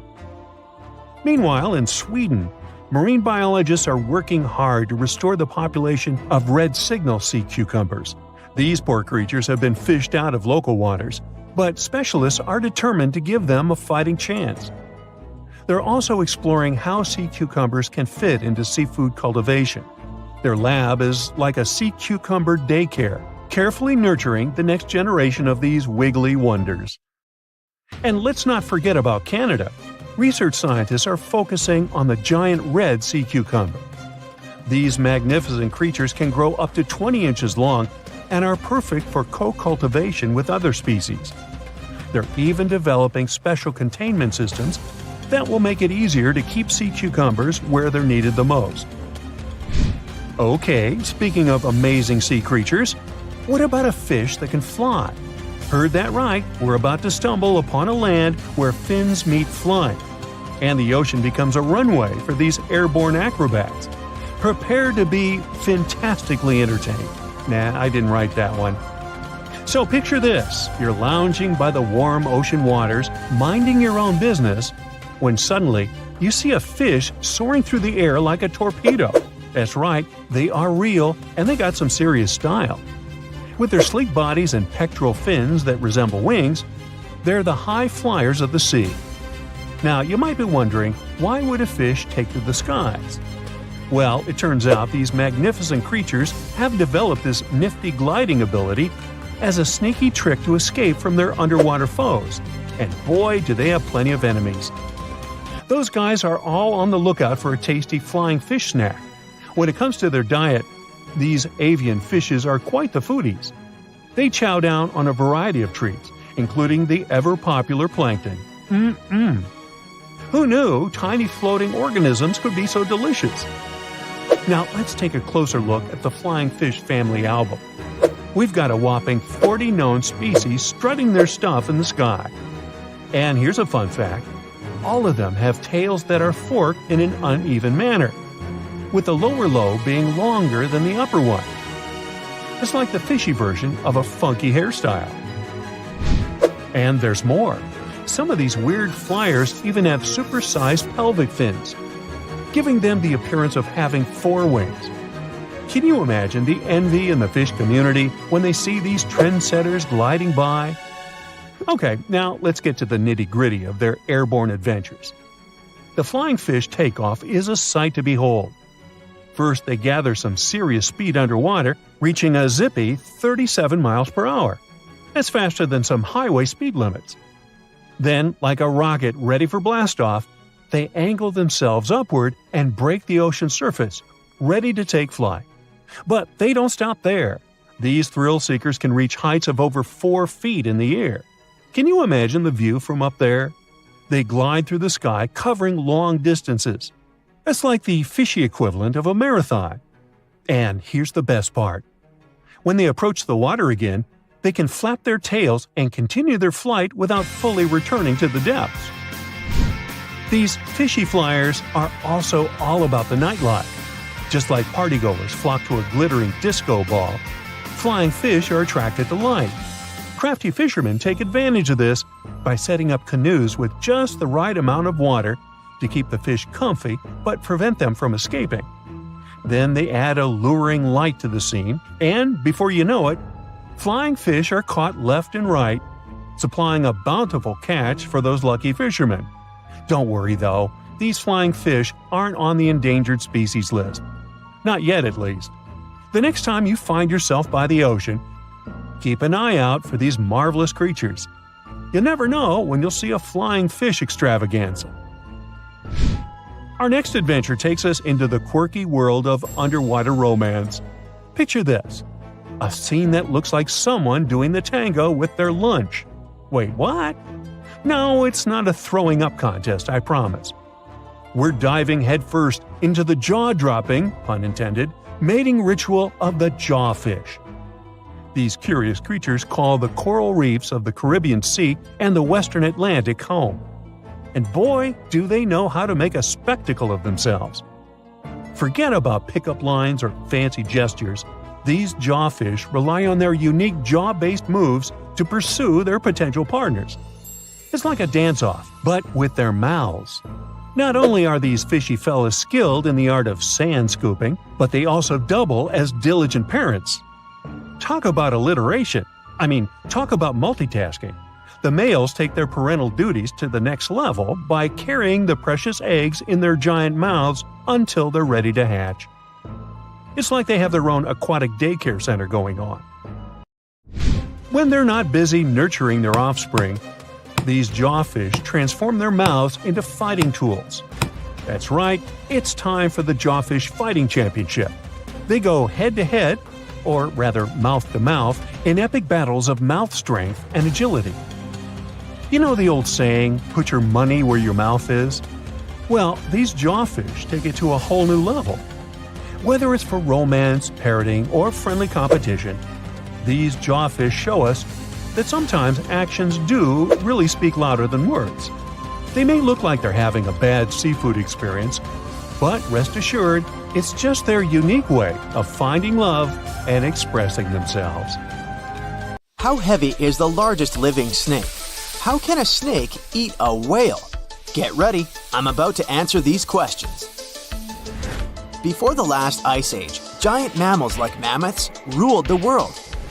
The modern animal kingdom we're familiar with was shaped around 55 million years ago. There were still 1,000-pound bear dogs living from Asia to America.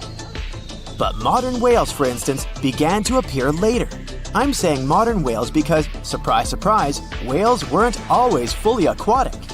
The ancestors of the ocean's biggest animals once walked on dry land. They had 4 legs and lived on the coast. Now, I want to introduce you to a snake that used to eat these whales, the Pelaeophis, a genus of a marine snake. Scientists say it's hard to understand how big the Pelaeophis was due to its fragmentary fossil record. They assumed that it could have reached up to 40 feet long. Its fossils were found in different parts of the world, from England to Morocco and Virginia, USA. The Pelaeophis is extinct now, and sea snakes today are only about a quarter of the size this majestic creature used to be. So no need to worry about this underwater monster. But there once was an even bigger snake, the Titan boa. It was around 50 feet long and most likely weighed over a ton. It used to live in what is now known as northeastern Colombia around 60 to 58 million years ago. Scientists say that it mostly fed on fish. Another giant animal that lived in the past was the black Gigantopithecus. These primates aren't related to gorillas. They lived in the area of modern China. Some people believe that they're still alive, but so far, no one has laid eyes on them. Some people even go further and say that the stories of Bigfoot or Yeti are based on these animals. This rodent became extinct about 2 million years ago. Its main habitat was South America, more specifically, Uruguay. What's astonishing about this species is that it was the largest rodent ever known. It was bigger than a bull. Scientists believe that it weighed up to 1,000 pounds. A distant relative of this rodent is still alive today. It's called the pacarana. It's a rare animal that lives in South America. It weighs up to 33 pounds and measures up to 31 inches, not including its cute and fluffy tail. The Arthropleura was an insect that lived in prehistoric times. Imagine a giant millipede measuring up to 8 feet in length. Here you go. It was one of the largest land animals of its era, about 315 million years ago.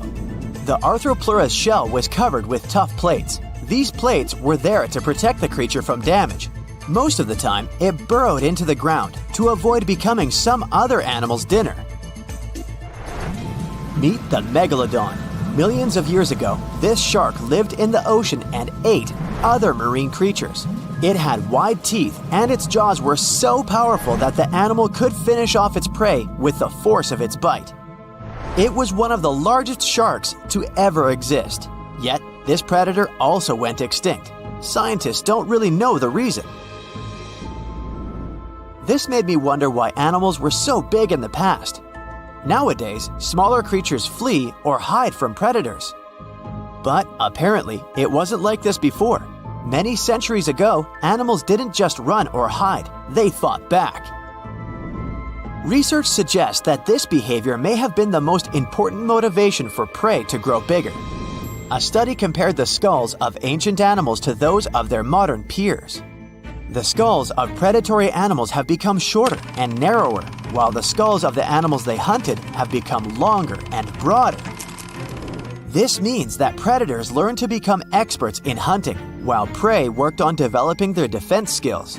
You see, a larger body size was a great advantage because it made it harder for predators to take down the animals they hunted. The bottom line, self-defense made prehistoric animals larger. The second reason why ancient animals were larger is related to their bones. They had hollow bones, which are lighter than solid bones. This type of bone allowed large animals to move quickly. Let's take sauropods. They were a dinosaur subgroup. Sauropods had giraffe-like long necks and snake-like long tails. Compared to their body size, their head was really tiny. But since their bones were quite light, they could move around without having to carry additional weight. The eating habits of these animals were also related to their body size. When experts examined the fossils of one extinct mammal species, they found out that these animals had a diet that was high in nutrients and low in fiber. And this mammal was the largest land animal of its period. In other words, following this diet, mammals could grow to be very large. There was plenty of food out there, so they didn't have to worry about finding it.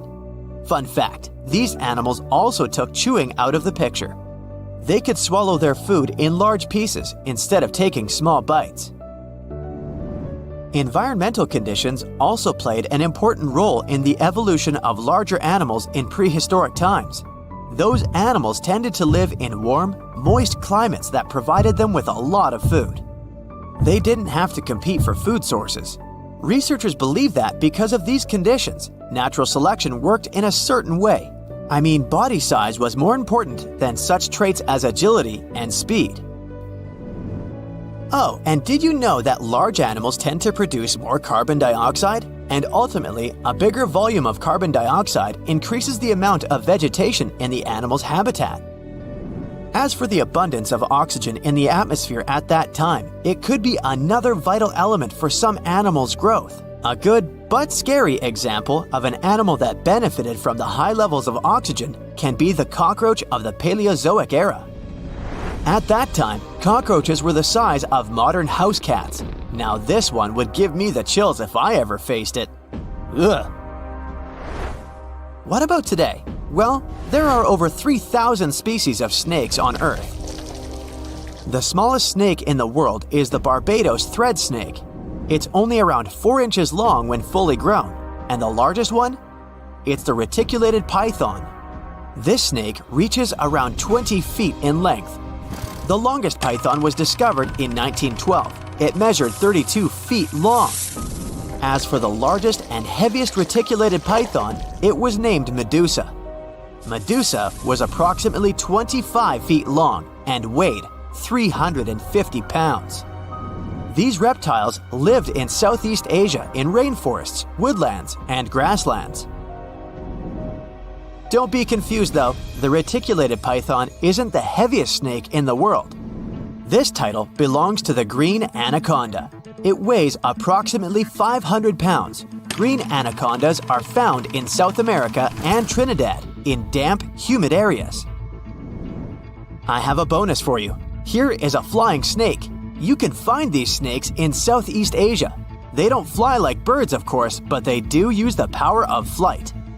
They can go as high as 300 feet. They leap from tree branches into the air. Once they take off, it's all about aerodynamics.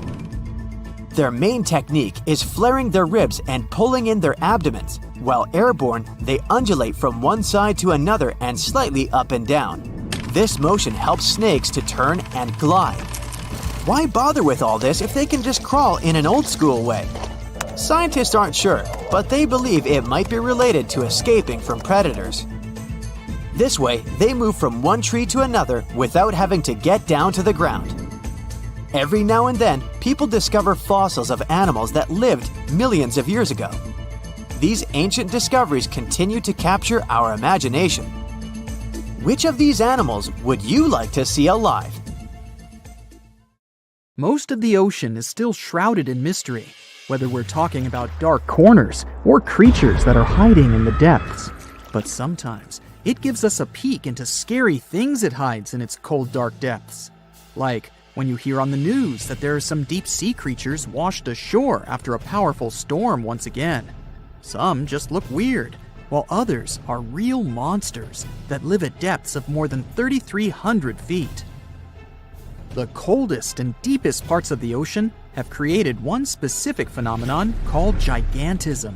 So, sea spiders, squids, worms, and many other animals, mostly invertebrates, or creatures without backbones, they're all way bigger and scarier than the versions we see in the more shallow areas. In the Pacific depths, you can see a sea sponge as large as a minivan. Or what about the colossal squid that lives in subantarctic waters and is nearly 14 times longer than the arrow squid, a type that mostly lives in New Zealand? Researchers found many of these underwater monsters in the abyssal zone of the ocean. Back in 2021, the researchers showed images of the giant phantom jelly. It was at a depth of 3,200 feet. Its tentacles were 33 feet long. Wow, I wouldn't like to face that one on the beach. It probably eats only small fish and plankton, but it can swim to depths of more than 21,900 feet. And down there, this giant jelly doesn't have enough food. How does it survive then? Scientists haven't figured it out yet. And there are even more questions related to the giant squid, the biggest one ever found. This monster is 43 feet long, with a weight of nearly a ton. Imagine if those tentacles would grab your car, or something like that. They would smash it like it was a toy. There's no light in the abyssal zone. Sun rays just can't penetrate that deep. So there's no algae or underwater plants there. Local animals mostly eat snow. Marine snow is not like the regular one you build a snowman with. It consists of any small flakes or remains that fall from the surface of the ocean. Maybe even some leftovers that animals up there couldn't eat. So it's not much. But apparently, it's enough for very large creatures that hide deep down there, like giant squids. Squids that generally live at such depths don't bother going after their prey. They just wait until the poor animal swims right up to their long tentacles and falls into a trap. It may not be the best method ever, because not many animals will even swim into these dark, cold parts, but it's the method that saves energy. A giant squid eats only 1 ounce of fish daily, which is approximately 45 calories. That's nearly 50 times fewer calories than an average person should eat per day. So when a squid gets 1 fish, it saves it for a couple of days.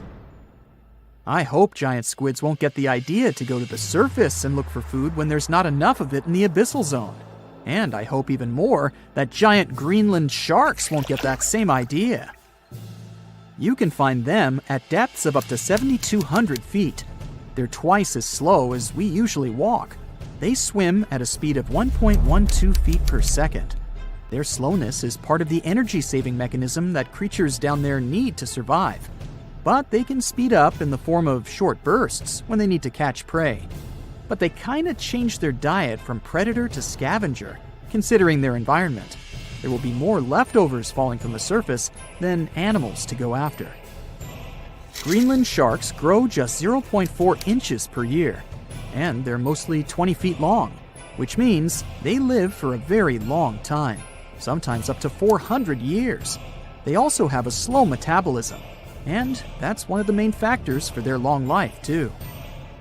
Greenland sharks like to spend their time in cold waters. They're adapted to that, since their tissues have specific chemical compounds that prevent the forming of ice crystals all over their body. That means they have some sort of natural antifreeze. So what makes them so big? Scientists are still not sure, but some theories try to explain it. There's this thing called Kleiber's rule that says bigger animals tend to be more efficient. Just take a small fish and compare it to a whale with a mass hundreds of times bigger. The whale has a greater metabolism. It conserves energy more efficiently and loses less of it to the surroundings through heat. Moving on, bigger animals can ingest bigger prey. They're more likely to go through tough issues in their environment or defend themselves from predators going after them. Also, the body gets bigger when temperatures are lower. The Greenland shark is a perfect example. So are giant sea spiders. Sea spiders are generally common, and you find some very small ones at 0.04 inches. But in deeper parts of the Antarctic, they become 3-foot-long giants.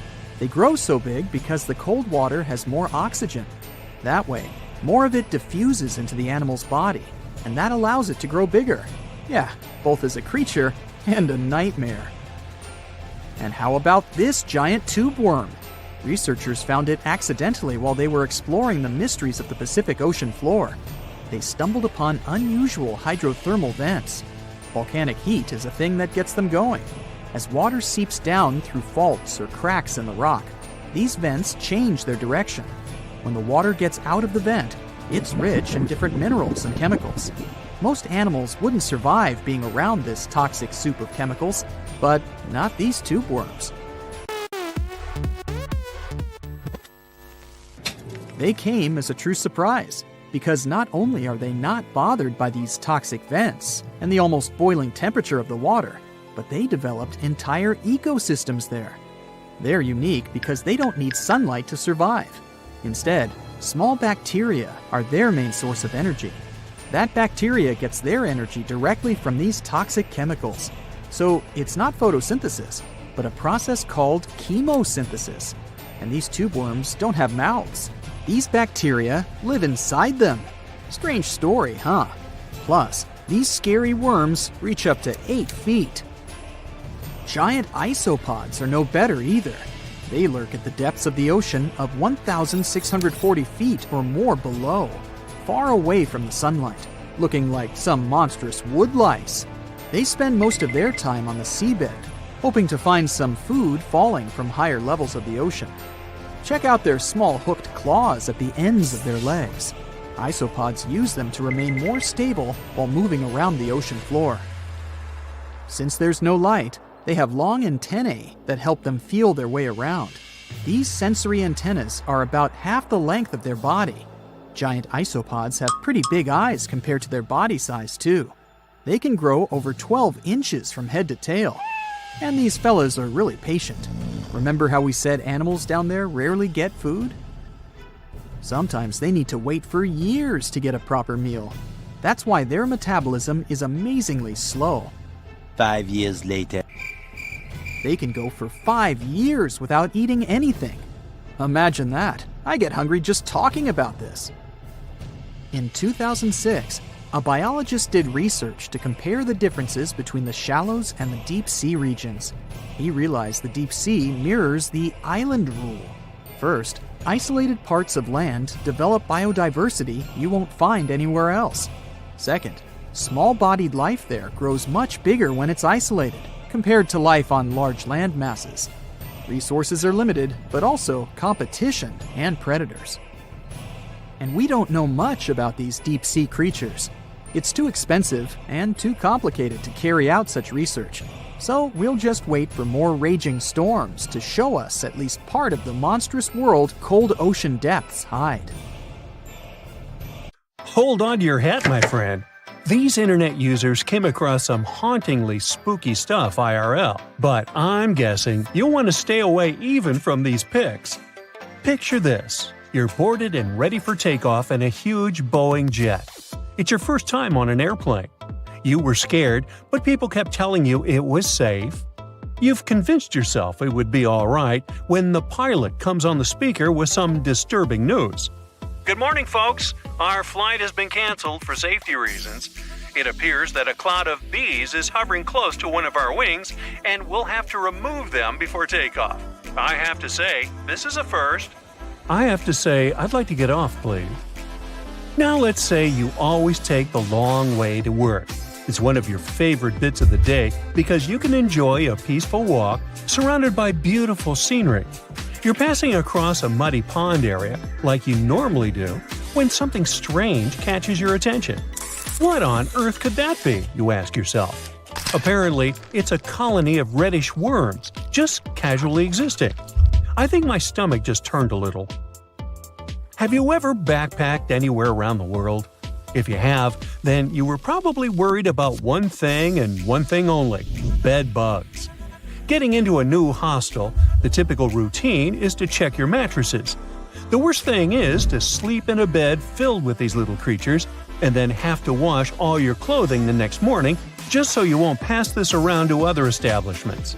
If you ask me, this appears like a bedbug and sci-fi beetle had a fight in this person's bed and this is what was left. Well, jokes aside, it reminds me of the remains of some bug. Which bug? I have no idea. I'd tell this woman and all hostel owners to use some kind of mattress protector, just so that backpackers all over the world can stop sweating so much over these tiny creatures. Now, you've just won an all-inclusive trip to Hawaii. Ah, the white sandy beaches and the amazing sunsets. You're happy to leave your fancy hotel and take long walks on the beach. But wait, what's that? It appears like a lobster shed its tail and the remains came floating all the way to the sand. But according to experts, that's not a lobster. They wouldn't shed just their tail. That appears to be some kind of isopod. Isopods are crustaceans that look somewhere between shrimps and lobsters. That's why you thought it was a lobster, huh? They also look like giant roly-polies. Do you know what these are? Someone had a roly-poly infestation in their house, and it does not look like something you want to have to deal with. Imagine spending your days hunting these tiny creatures all over your furniture. No thanks. Now, when I was a kid, I loved playing pranks on people. But I would be the first one to be completely spooked when someone played a prank on me. I'm guessing the person who ran into this thing on their office wall wasn't too pleasant. But hey, maybe it's karma, right? What goes around comes straight back around. Imagine it's a sunny Sunday morning and you went on a hike with your best friends. You hiked up a pretty steep mountain covered in knee-high vegetation. You know what that means, right? Bugs. The great thing about bugs is that they never cease to amaze you. There are endless varieties of extremely rare and never-before-seen bizarre bugs. The first one you met was this thing right here. It fell off your dog's back. It resembles a jackfruit seed mated with a spider, and this is what came out of that union. Hopefully, it's just a bizarre insect and not threatening in any way. Your sock also picked up a few buddies along the way. Look at the number of ticks your sock protected you from. The next time you go on a hike like this one, you should take some kind of bug repellent with you, but a strong and effective one. You know, like an ultrasonic repellent that disorients ticks, so they'll never find the way to your juicy socks. And speaking of bugs, quick test here to find out if you're the type of person that loves or loathes the great outdoors. Imagine it's early in the morning and you just woke up in a remote house found deep inside a forest. You step outside, and the first thing you see on the porch is a snake casually passing by. Would you take a selfie with it, or close the doors and hide back in your covers as fast as humanly possible? Or maybe you just woke up, opened the door to the outside world, and got to be the sole witness of a bug molting. Would you shed a happy tear or be disgusted by it? I mean, look at it. It seems like a baby Pokemon. So cute. Ah, it's summertime. My favorite time of the year.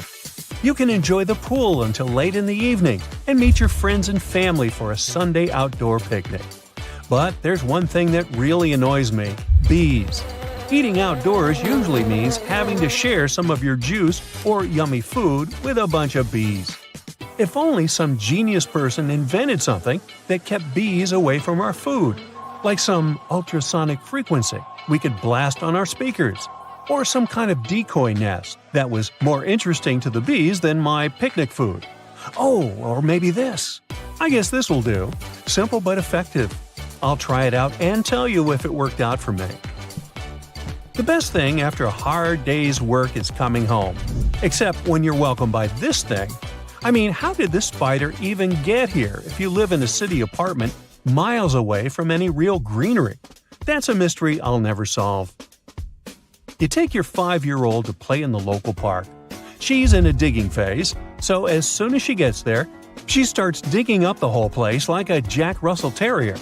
You watch her have buckets of fun when suddenly you spot a shiny blue thing crawling out of the hole.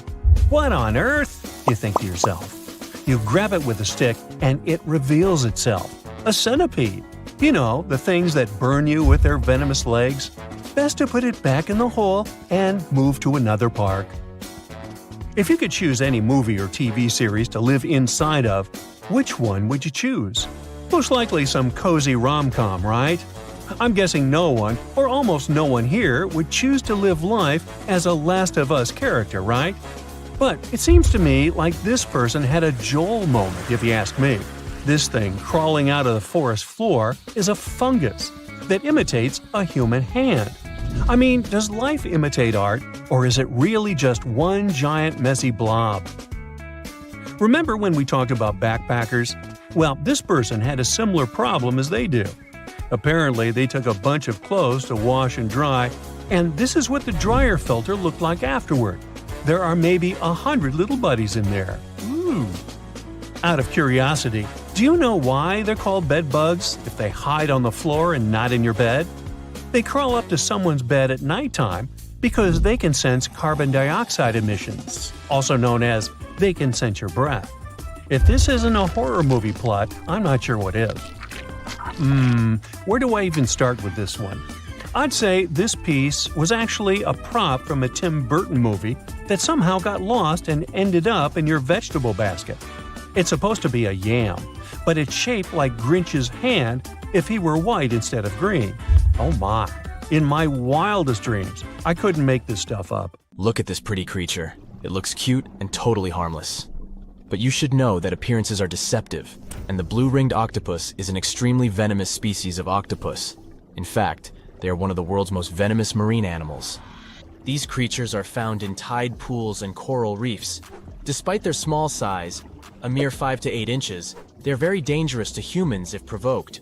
Their venom contains a powerful neurotoxin called tetrodotoxin. When the animal feels threatened, its first instinct is to flee, but if the threat persists, For example, if you don't give up the idea of picking the octopus up, it will go into a defensive stance and display its blue rings. If the octopus is cornered and touched, it may bite its attacker, and it can end very, very badly. Tetrodotoxin causes severe consequences, and sometimes results in total body paralysis.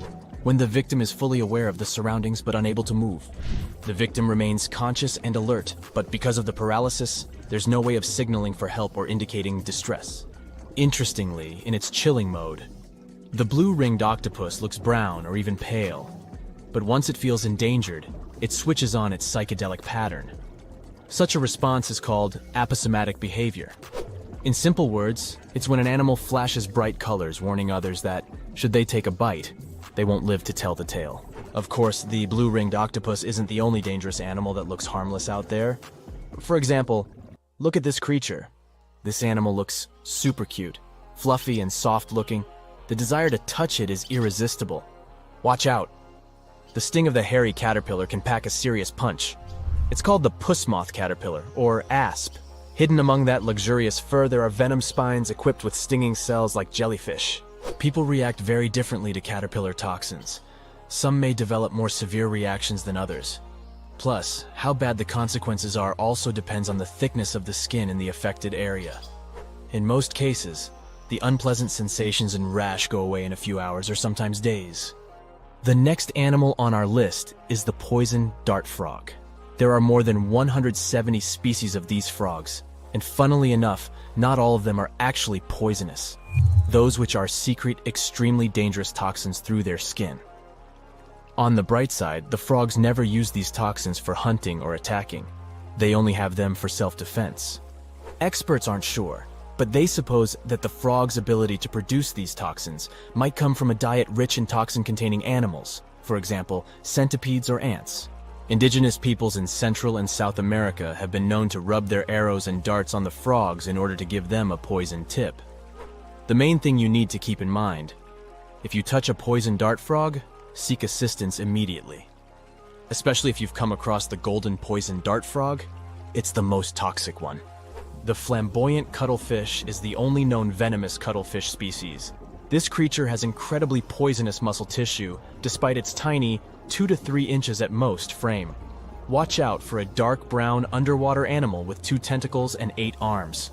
It's also likely to have purple and yellow around its arms. Anyway, your best bet is to avoid biting into one of these intriguing creatures, and you'll most likely be safe. Predatory cone snails are very slow animals. This is the main reason why they have no means to capture their prey mechanically. I mean, they can't really grasp another animal or bite it.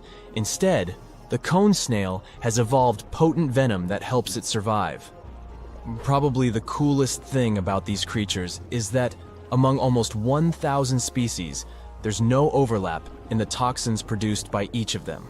Even though cone snails don't have fangs, they have a venom-covered harpoon they use to sting their prey. There's a tube-like structure at the end of a venom bulb, and a modified tooth can shoot out of the tube at a mind-boggling speed of 400 miles per hour. So being slowpokes doesn't actually bother cone snails. And since the venom is unique to certain species, some of them can deliver a minor sting, while others might cause serious harm to your health. For example, this reef-dwelling little fella unleashes a harpoon-like tooth to sting its prey, and there is no known cure for its venom. When you think of pufferfish, you probably imagine a bloated-looking creature with impressive 360-degree quills. But beneath those funny spikes, there is a vicious creature. And the most dangerous part of this creature is its poison, which is considered to be one of, if not the, most dangerous and potent in the world. The good news is that you won't get poisoned unless you eat the fish. So maybe better stick to the California roll. Now look at this insect and try to never approach it. It's the Japanese giant hornet. This monstrously sized creature, which can grow to be almost 2 inches long, is known to be highly aggressive. Its impressive stinger packs enough venom to make the sting very, and I mean it, painful. Some people don't survive being stung by this insect. Even though the venom isn't the most potent, the large size of the creature makes the dose too big. And if it's not one but several hornets attacking you, well, the consequences are likely to be dramatic. The giant hornet isn't necessarily unfriendly toward people or other animals, but it will sting if you provoke it.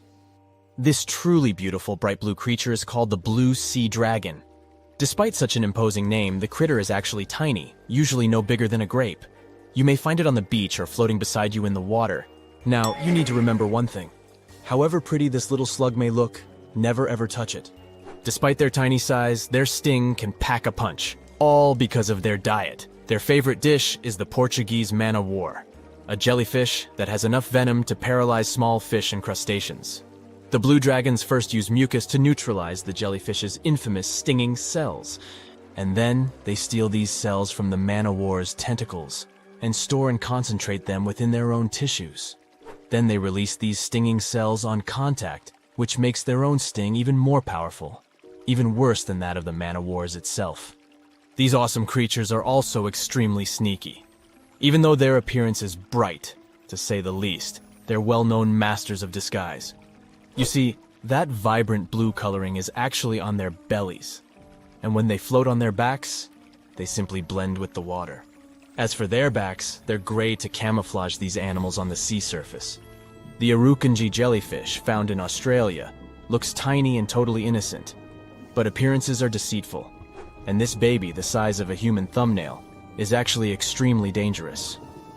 During stinger season, which lasts from November to May, tons of beaches get closed because of these itsy-bitsy creatures. What makes the jellyfish particularly dangerous is their miniature size. People simply fail to notice them while swimming. The infamous box jellyfish, named for its cubic body shape, lives in the Indian and Pacific Oceans. Stay away if you spot a creature with a squarish bell and long, dangling tentacles. And even if you only see a single tentacle without the jellyfish attached to it, don't come close or touch it. The box jellyfish can grow up to 10 feet, and each of its tentacles has about 500,000 microscopic harpoons to inject venom. Unlike other jellyfish, box jellyfish are hunters. They can latch onto you by wrapping their slender tentacles around your limb or body. With how dangerous their venom is, it won't be a pleasant experience. Hello, Brightsiders! Do you know where the deepest place in the world is?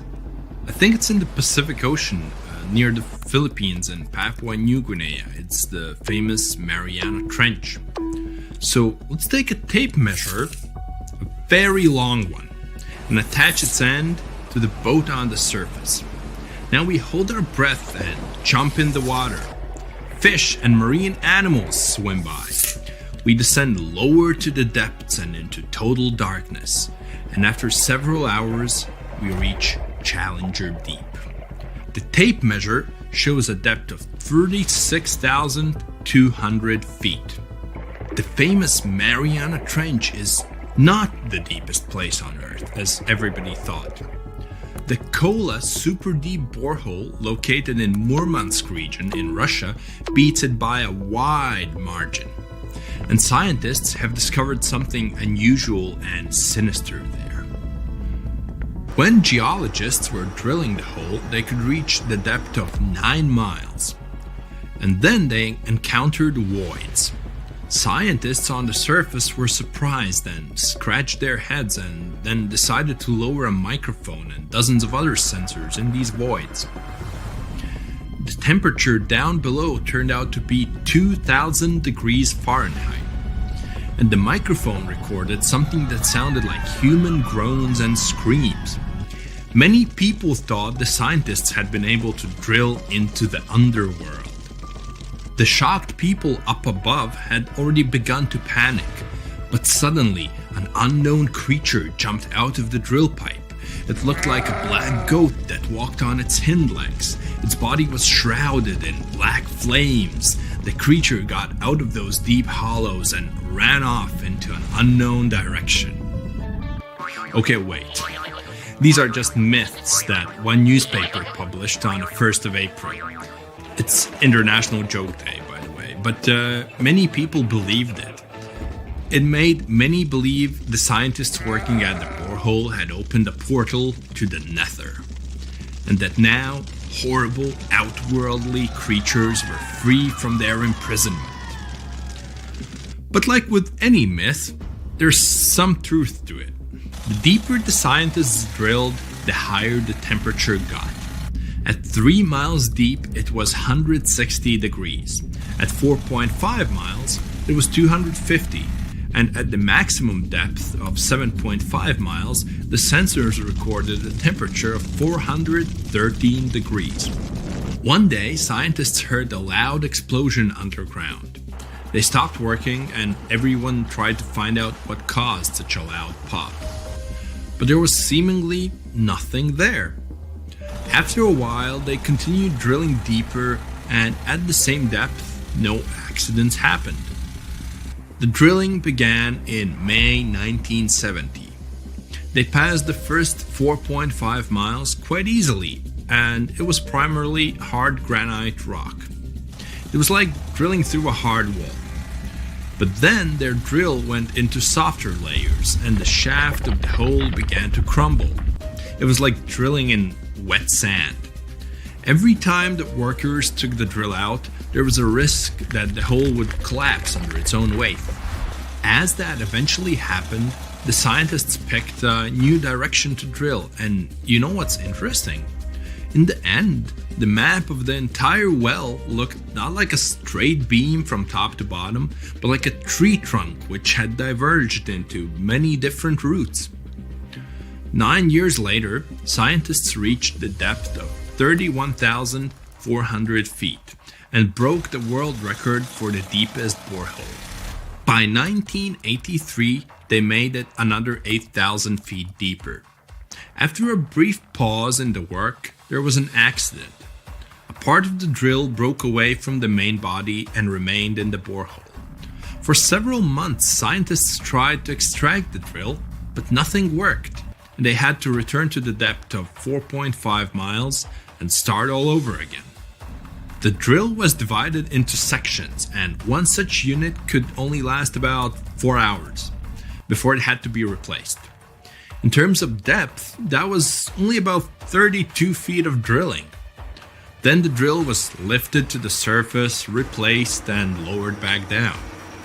On average, the drilling speed was about 200 feet per month. That's like a 20-story building.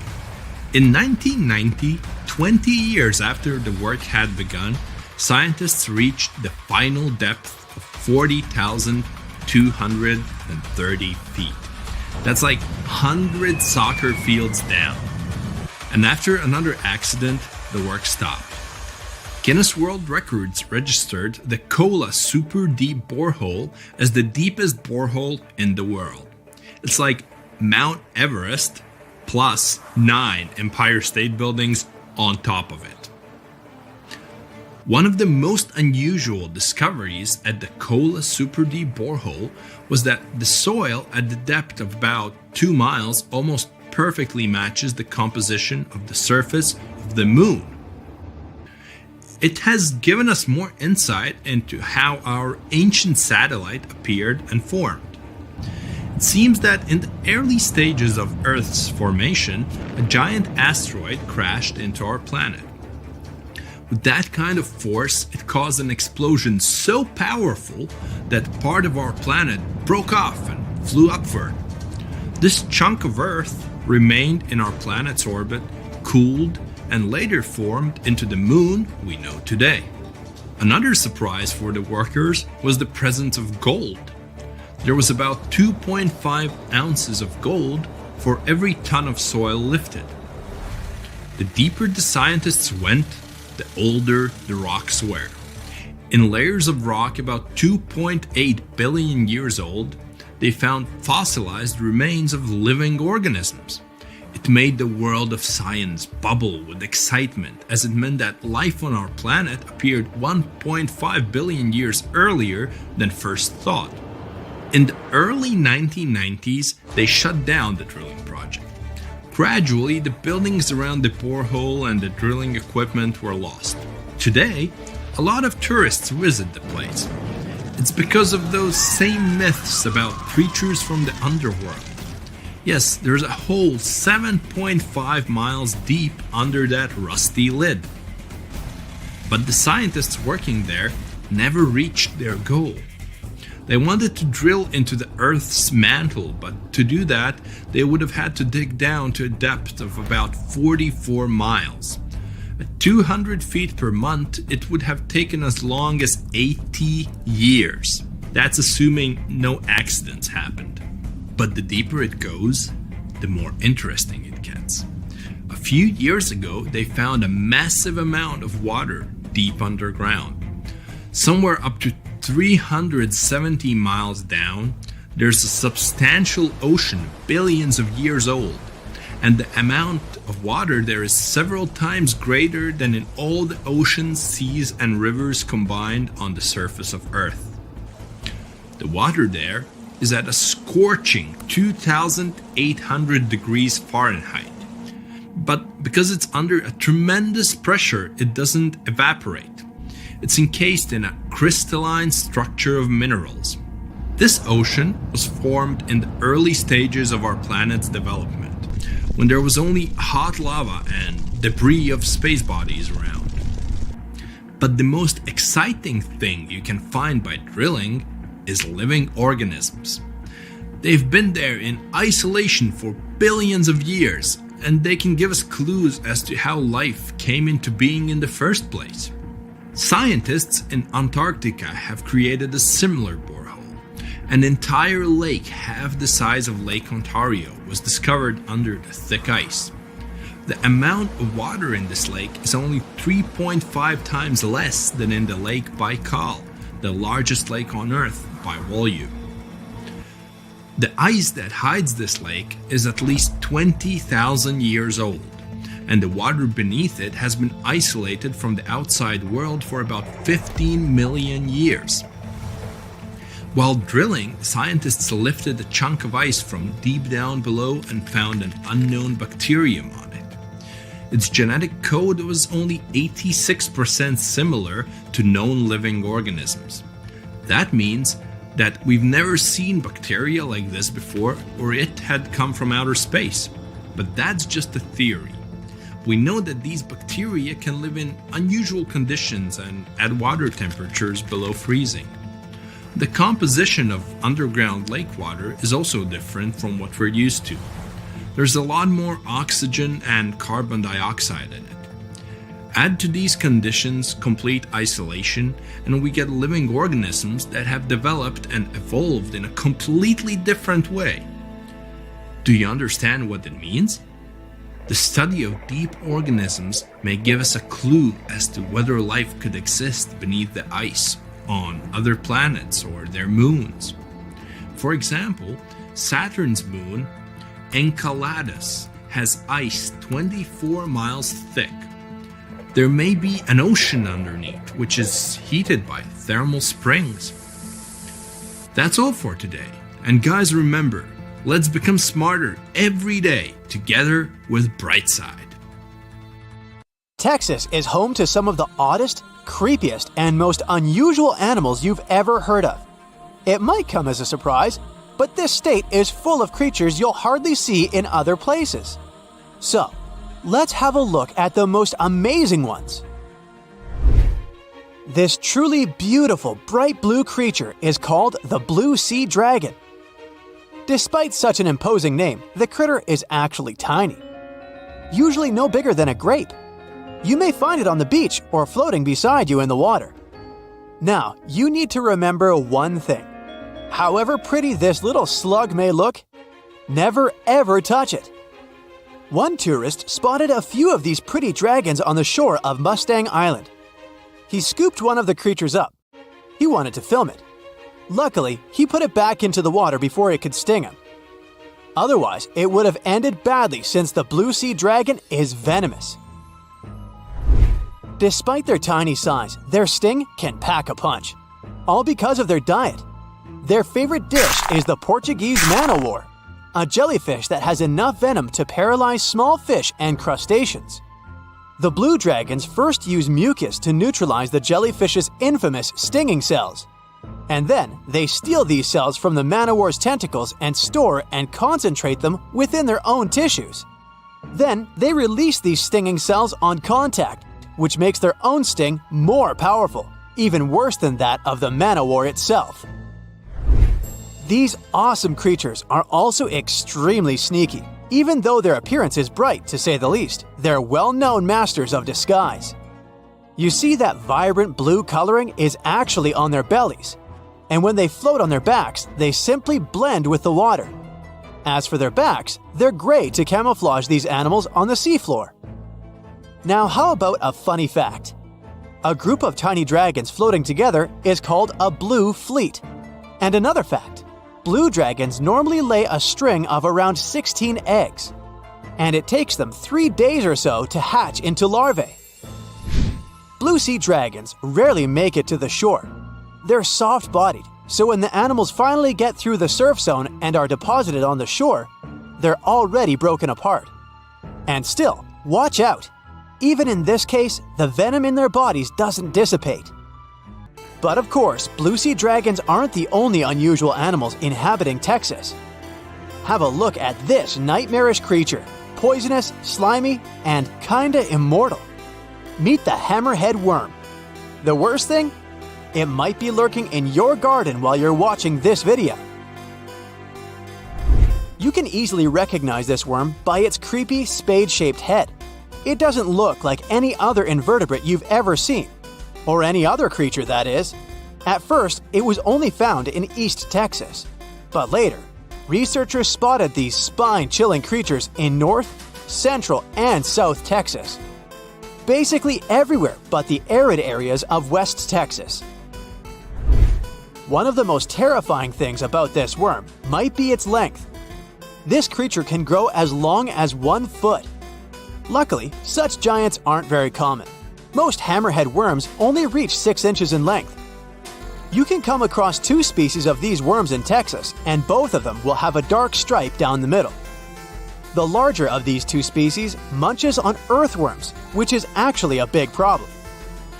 You might know that earthworms play an important role in keeping the soil rich in minerals and overall healthy. If earthworms disappear, plants in such areas won't be getting the nutrients they need. Even for humans and pets, meeting a hammerhead worm isn't the most pleasant experience either.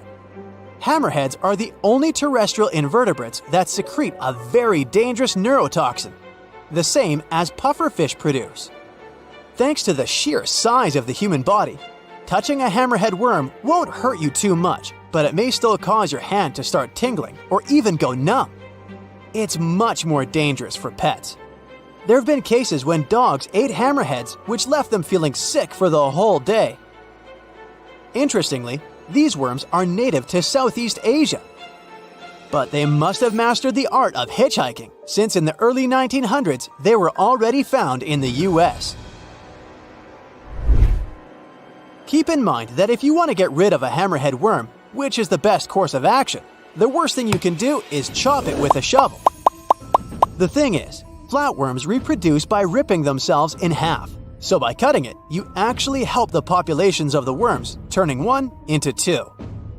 That's the reason why hammerheads are sometimes described as immortal, which is a bit of a stretch since these creatures can't survive in vinegar or salt. Now, even though you're safe from the hammerhead worm in West Texas, it doesn't mean you can't come across another dangerous animal, such as the land lobster from hell. These creatures are also known as vinegaroons, and they're not real crustaceans, they're arachnids. Huh? Who would have guessed? Anyway, these 8-legged critters have a really nasty bite, but it's not the worst thing about them. Land lobsters, brace yourself, spray vinegar-like 85% acid from their tails. Mostly they do it to protect themselves, but it still sounds like an unfriendly thing to do, right? A land lobster can also pinch a finger that's gotten too close with its heavy mouthparts. At the base of their abdomens, vinegaroons have long whip-like tails. That's why these arachnids are often called whip scorpions, even though they're neither related to scorpions nor have stingers. Summer rains lure these arachnids out of their burrows in search of food and love. Luckily, experts claim that land lobsters aren't poisonous to humans, but they're very likely to leave a mark with their large pinchers, which they use to capture insects. Vinegaroons can be considered useful since they eat millipedes, crickets, scorpions, and cockroaches. They hunt by sensing the vibrations of their prey with those long front legs of theirs. Since land lobsters prefer to come out after dark, you aren't likely to see one in the daylight. But if you stumble upon one, check it out. If it's a female, it may be carrying her hatchlings on her back. Now, imagine it's the middle of spring and you're walking among blooming flowers and greenery. Suddenly, you spot something extremely bizarre on the ground. The animal looks cute, fluffy, and soft-looking. The desire to touch it is irresistible. Watch out! The sting of the hairy caterpillar can pack a serious punch. This one is called the pus moth caterpillar, or asp. There are several stinging caterpillar species in Texas: the buck moth caterpillar, spiny oak slug caterpillar, saddleback caterpillar, and eo moth caterpillar. And touching any of them can lead to unpleasant consequences. If you had touched that pretty hairy thing in the park, you'd most likely start feeling a burning sensation and develop an itchy rash. In the worst case scenario, you'd even have to go to the emergency room. The main problem is that people react very differently to caterpillar toxins. Some may develop more severe reactions than others. Plus, how bad the consequences are also depends on the thickness of the skin in the affected area. In most cases, the unpleasant sensation and rash go away in a few hours or sometimes days. On the bright side, such caterpillars later turn into moths and butterflies that help pollinate flowers and trees. Getting rid of these critters means doing a massive disservice to the area where you live. Specialists are sure that coming across a stinging caterpillar won't lead to anything bad if you keep in mind the rule of thumb. If a caterpillar looks fuzzy, don't touch it. And the best solution to dealing with such creatures is educating people on what such caterpillars are, what they look like, and why it's dangerous to touch them with unprotected hands. Think you know what lurks in the depths of the ocean? While nearly 95% of our oceans haven't been explored yet, it's hard not to let your imagination run wild. But thanks to brave explorers, deep-sea cameras, and awesome archaeologists, we do know about some pretty incredible sea creatures living in our waters today, and millions of years ago. From the 9-foot spider crab to the 60-foot prehistoric megalodon, these sea dwellers come in all shapes and sizes. But let's focus on sea creatures famous for their huge size. Can you guess which living species of whale is the largest? Well, it's not the orca, but that's a good guess. The orca is a toothed whale that can grow to anywhere from 23 feet to 32 feet, which is slightly smaller than a school bus. How about the narwhal? Nope, they're not the biggest either. These unicorns of the sea live mainly in Arctic waters and only grow 13 feet to 20 feet in length, and that's including their 9-foot tusk. Tired of guessing? Okay, I give in. The largest whale that still exists today is the blue whale. At a jaw-dropping 82 feet to 105 feet, the blue whale is not only the biggest whale we know of, but is currently the largest animal to have ever lived on Earth. Seriously. These animals are bigger than a T-Rex, and even the prehistoric megalodon. If you were to put a blue whale next to a school bus, it would look like it could swallow it.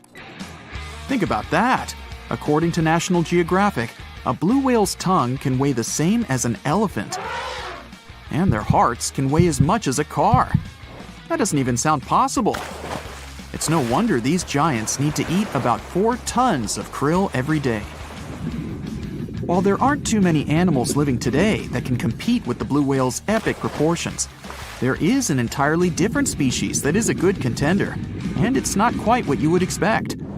It's a jellyfish. No, I'm not talking about the little jellyfish that wash up on the shore and ruin a perfectly good day at the beach. I'm referring to the lion's mane jellyfish, the biggest jellyfish around. This invertebrate can grow up to 120 feet long. They also come in different gorgeous colors like red, purple, or even shades of orange. As if their length wasn't impressive, the lion's mane jellyfish boast a whopping 8 sets of 70 to 150 tentacles. That means they can have up to 1,200 in total. And here's the giant oceanic manta ray, the largest type of ray in the world. Their wingspan can be longer than a bus. These guys can reach 30 feet in length. They also have the biggest brain compared to body size among all fish. Unlike their stingray cousins, mantas don't have venomous tails. And while the lion's mane jellyfish and the blue whale are yet to be beaten for the longest sea creature, there is one marine creature that can grow even larger in length. The Portuguese Physalia physalis, tentacles and all, can reach a length of 165 feet long, and that's according to mentalfloss.com. While this thing may look a lot like a jellyfish, it's actually known as a Siphonophore, and there are hundreds and sometimes thousands of them that are genetically identical. Their long tentacles help the organism catch prey, and its sting is fatal to most animals, even humans in some cases. What's even creepier is that if one of the tentacles comes off the organism for whatever reason, it can float around the water for days before decomposing. Even if it's detached, this tentacle can still sting you. But don't go running out of the ocean just yet. Your chances of being hurt by a Portuguese Physalia physalis sting are pretty slim. However, if you do get stung, the side effects aren't pretty, with welts, stomach cramps, an elevated heart rate, and an upset stomach. While you don't want to go anywhere near these long creatures, they sure are pretty to look at. Check out all those colors. The Shastasaurus is the biggest marine reptile that has ever existed. These predators lived during the late Triassic period, about 210 million years ago. These amazing giants could reach lengths of up to 69 feet and weighed more than 75 tons. This made the Shastasaurus as heavy as a blue whale. And if you could stand this creature up vertically, it'd be as tall as a 7-story building. Despite appearances, the Shastasaurus was actually pretty slim for its size. Its ribcage was only 6 feet across. You'd think that this big guy was chowing down on other dinosaurs, but that's not the case at all. This reptile survived on a diet that consisted of small fish and cephalopods, like octopuses and squids. The Albertonectes is a bright representative of the plesiosaur family, meaning that this marine reptile had a small head on an incredibly long neck and large flipper-like limbs that helped it move through the water. These creatures occupied the seas around North America 76 to 70 million years ago. The length of this sea monster could reach 38 feet, with its neck taking up 23 feet of that length. Its neck was a true record breaker. It had a whopping 76 bones in it. No other animal known to humankind has had so many vertebrae in its neck. Scientists aren't sure why they needed such a lengthy neck. They might have used it to collect shellfish off the seabed, or perhaps it helped them capture their main prey, fish and squids. This aquatic reptile also had gastroliths in its stomachs. Some of them were as big as 5.5 inches in diameter. The Tylosaurus belonged to the Mosasaur family. It dominated the shallow seas of North America about 85 to 80 million years ago. This was an enormous predator, with the biggest representatives reaching 45 feet in length. It had a narrow hydrodynamic body with a blunt, powerful head that the animal used to ram and stun its prey. Its body was equipped with agile flippers and a long tail decorated with a maneuverable fin. The Tylosaurus was a carnivore, and its diet included not only fish, turtles, and small sharks, but also other mosasaurs, plesiosaurs, and flightless birds. Meet Ophthalmosaurus. This prehistoric reptile thrived during the late Jurassic period and lived in oceans all over the world. Ophthalmosaurus weighed somewhere around 6,000 pounds and grew to approximately 16 feet long, according to newdinosaurs.com. That's about the same length as the beluga whale that exists today. It's too bad these guys went extinct before we had a chance to see them ourselves, as their cartoonish wide eyes and dolphin-like features are pretty darn cute. Of course, the Ophthalmosaurus evolved over time to become ophthalmologists, or eye doctors that we know today. No, that's just a lie. Just testing you. The Mosasaurus is a truly gigantic predator that dominated the seas all over the world about 66 million years ago. According to fossil evidence, some specimens could be more than 50 feet in length. This fact makes the Mosasaurus the biggest marine carnivore of its time.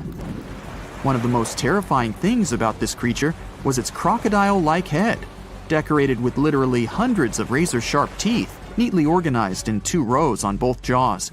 The thing is that it was pretty challenging for the Mosasaurus to grab its prey in the water. That's why it had all these teeth, plus something special: pterygoid teeth anchored to the bones on the roof of its mouth. This made hunting and holding onto its prey much easier. The Styxosaurus belonged to the Plesiosaur family and lived during the late Cretaceous period, around 85 to 70 million years ago. Upon first glance at this dinosaur, you might mistake it for a sea snake, and it'd be an honest mistake. Whale watching is a popular bucket list item, but getting too close to these gorgeous sea creatures isn't the best idea, especially if you don't want to kick the bucket too early. Whales are generally curious and friendly giants, but they can be unpredictable when you cross their personal borders. First of all, they are huge, and one wrong move on their side could flip over your boat or seriously hurt you. Second, they are wild animals, and like any other wild animals, they can carry certain infections they could transfer to you if you get into direct contact. Plus, they have strong parental instincts, so if you approach their young by accident, they might think you want to take them away and will act accordingly. It is only safe to observe whales from the sea when you're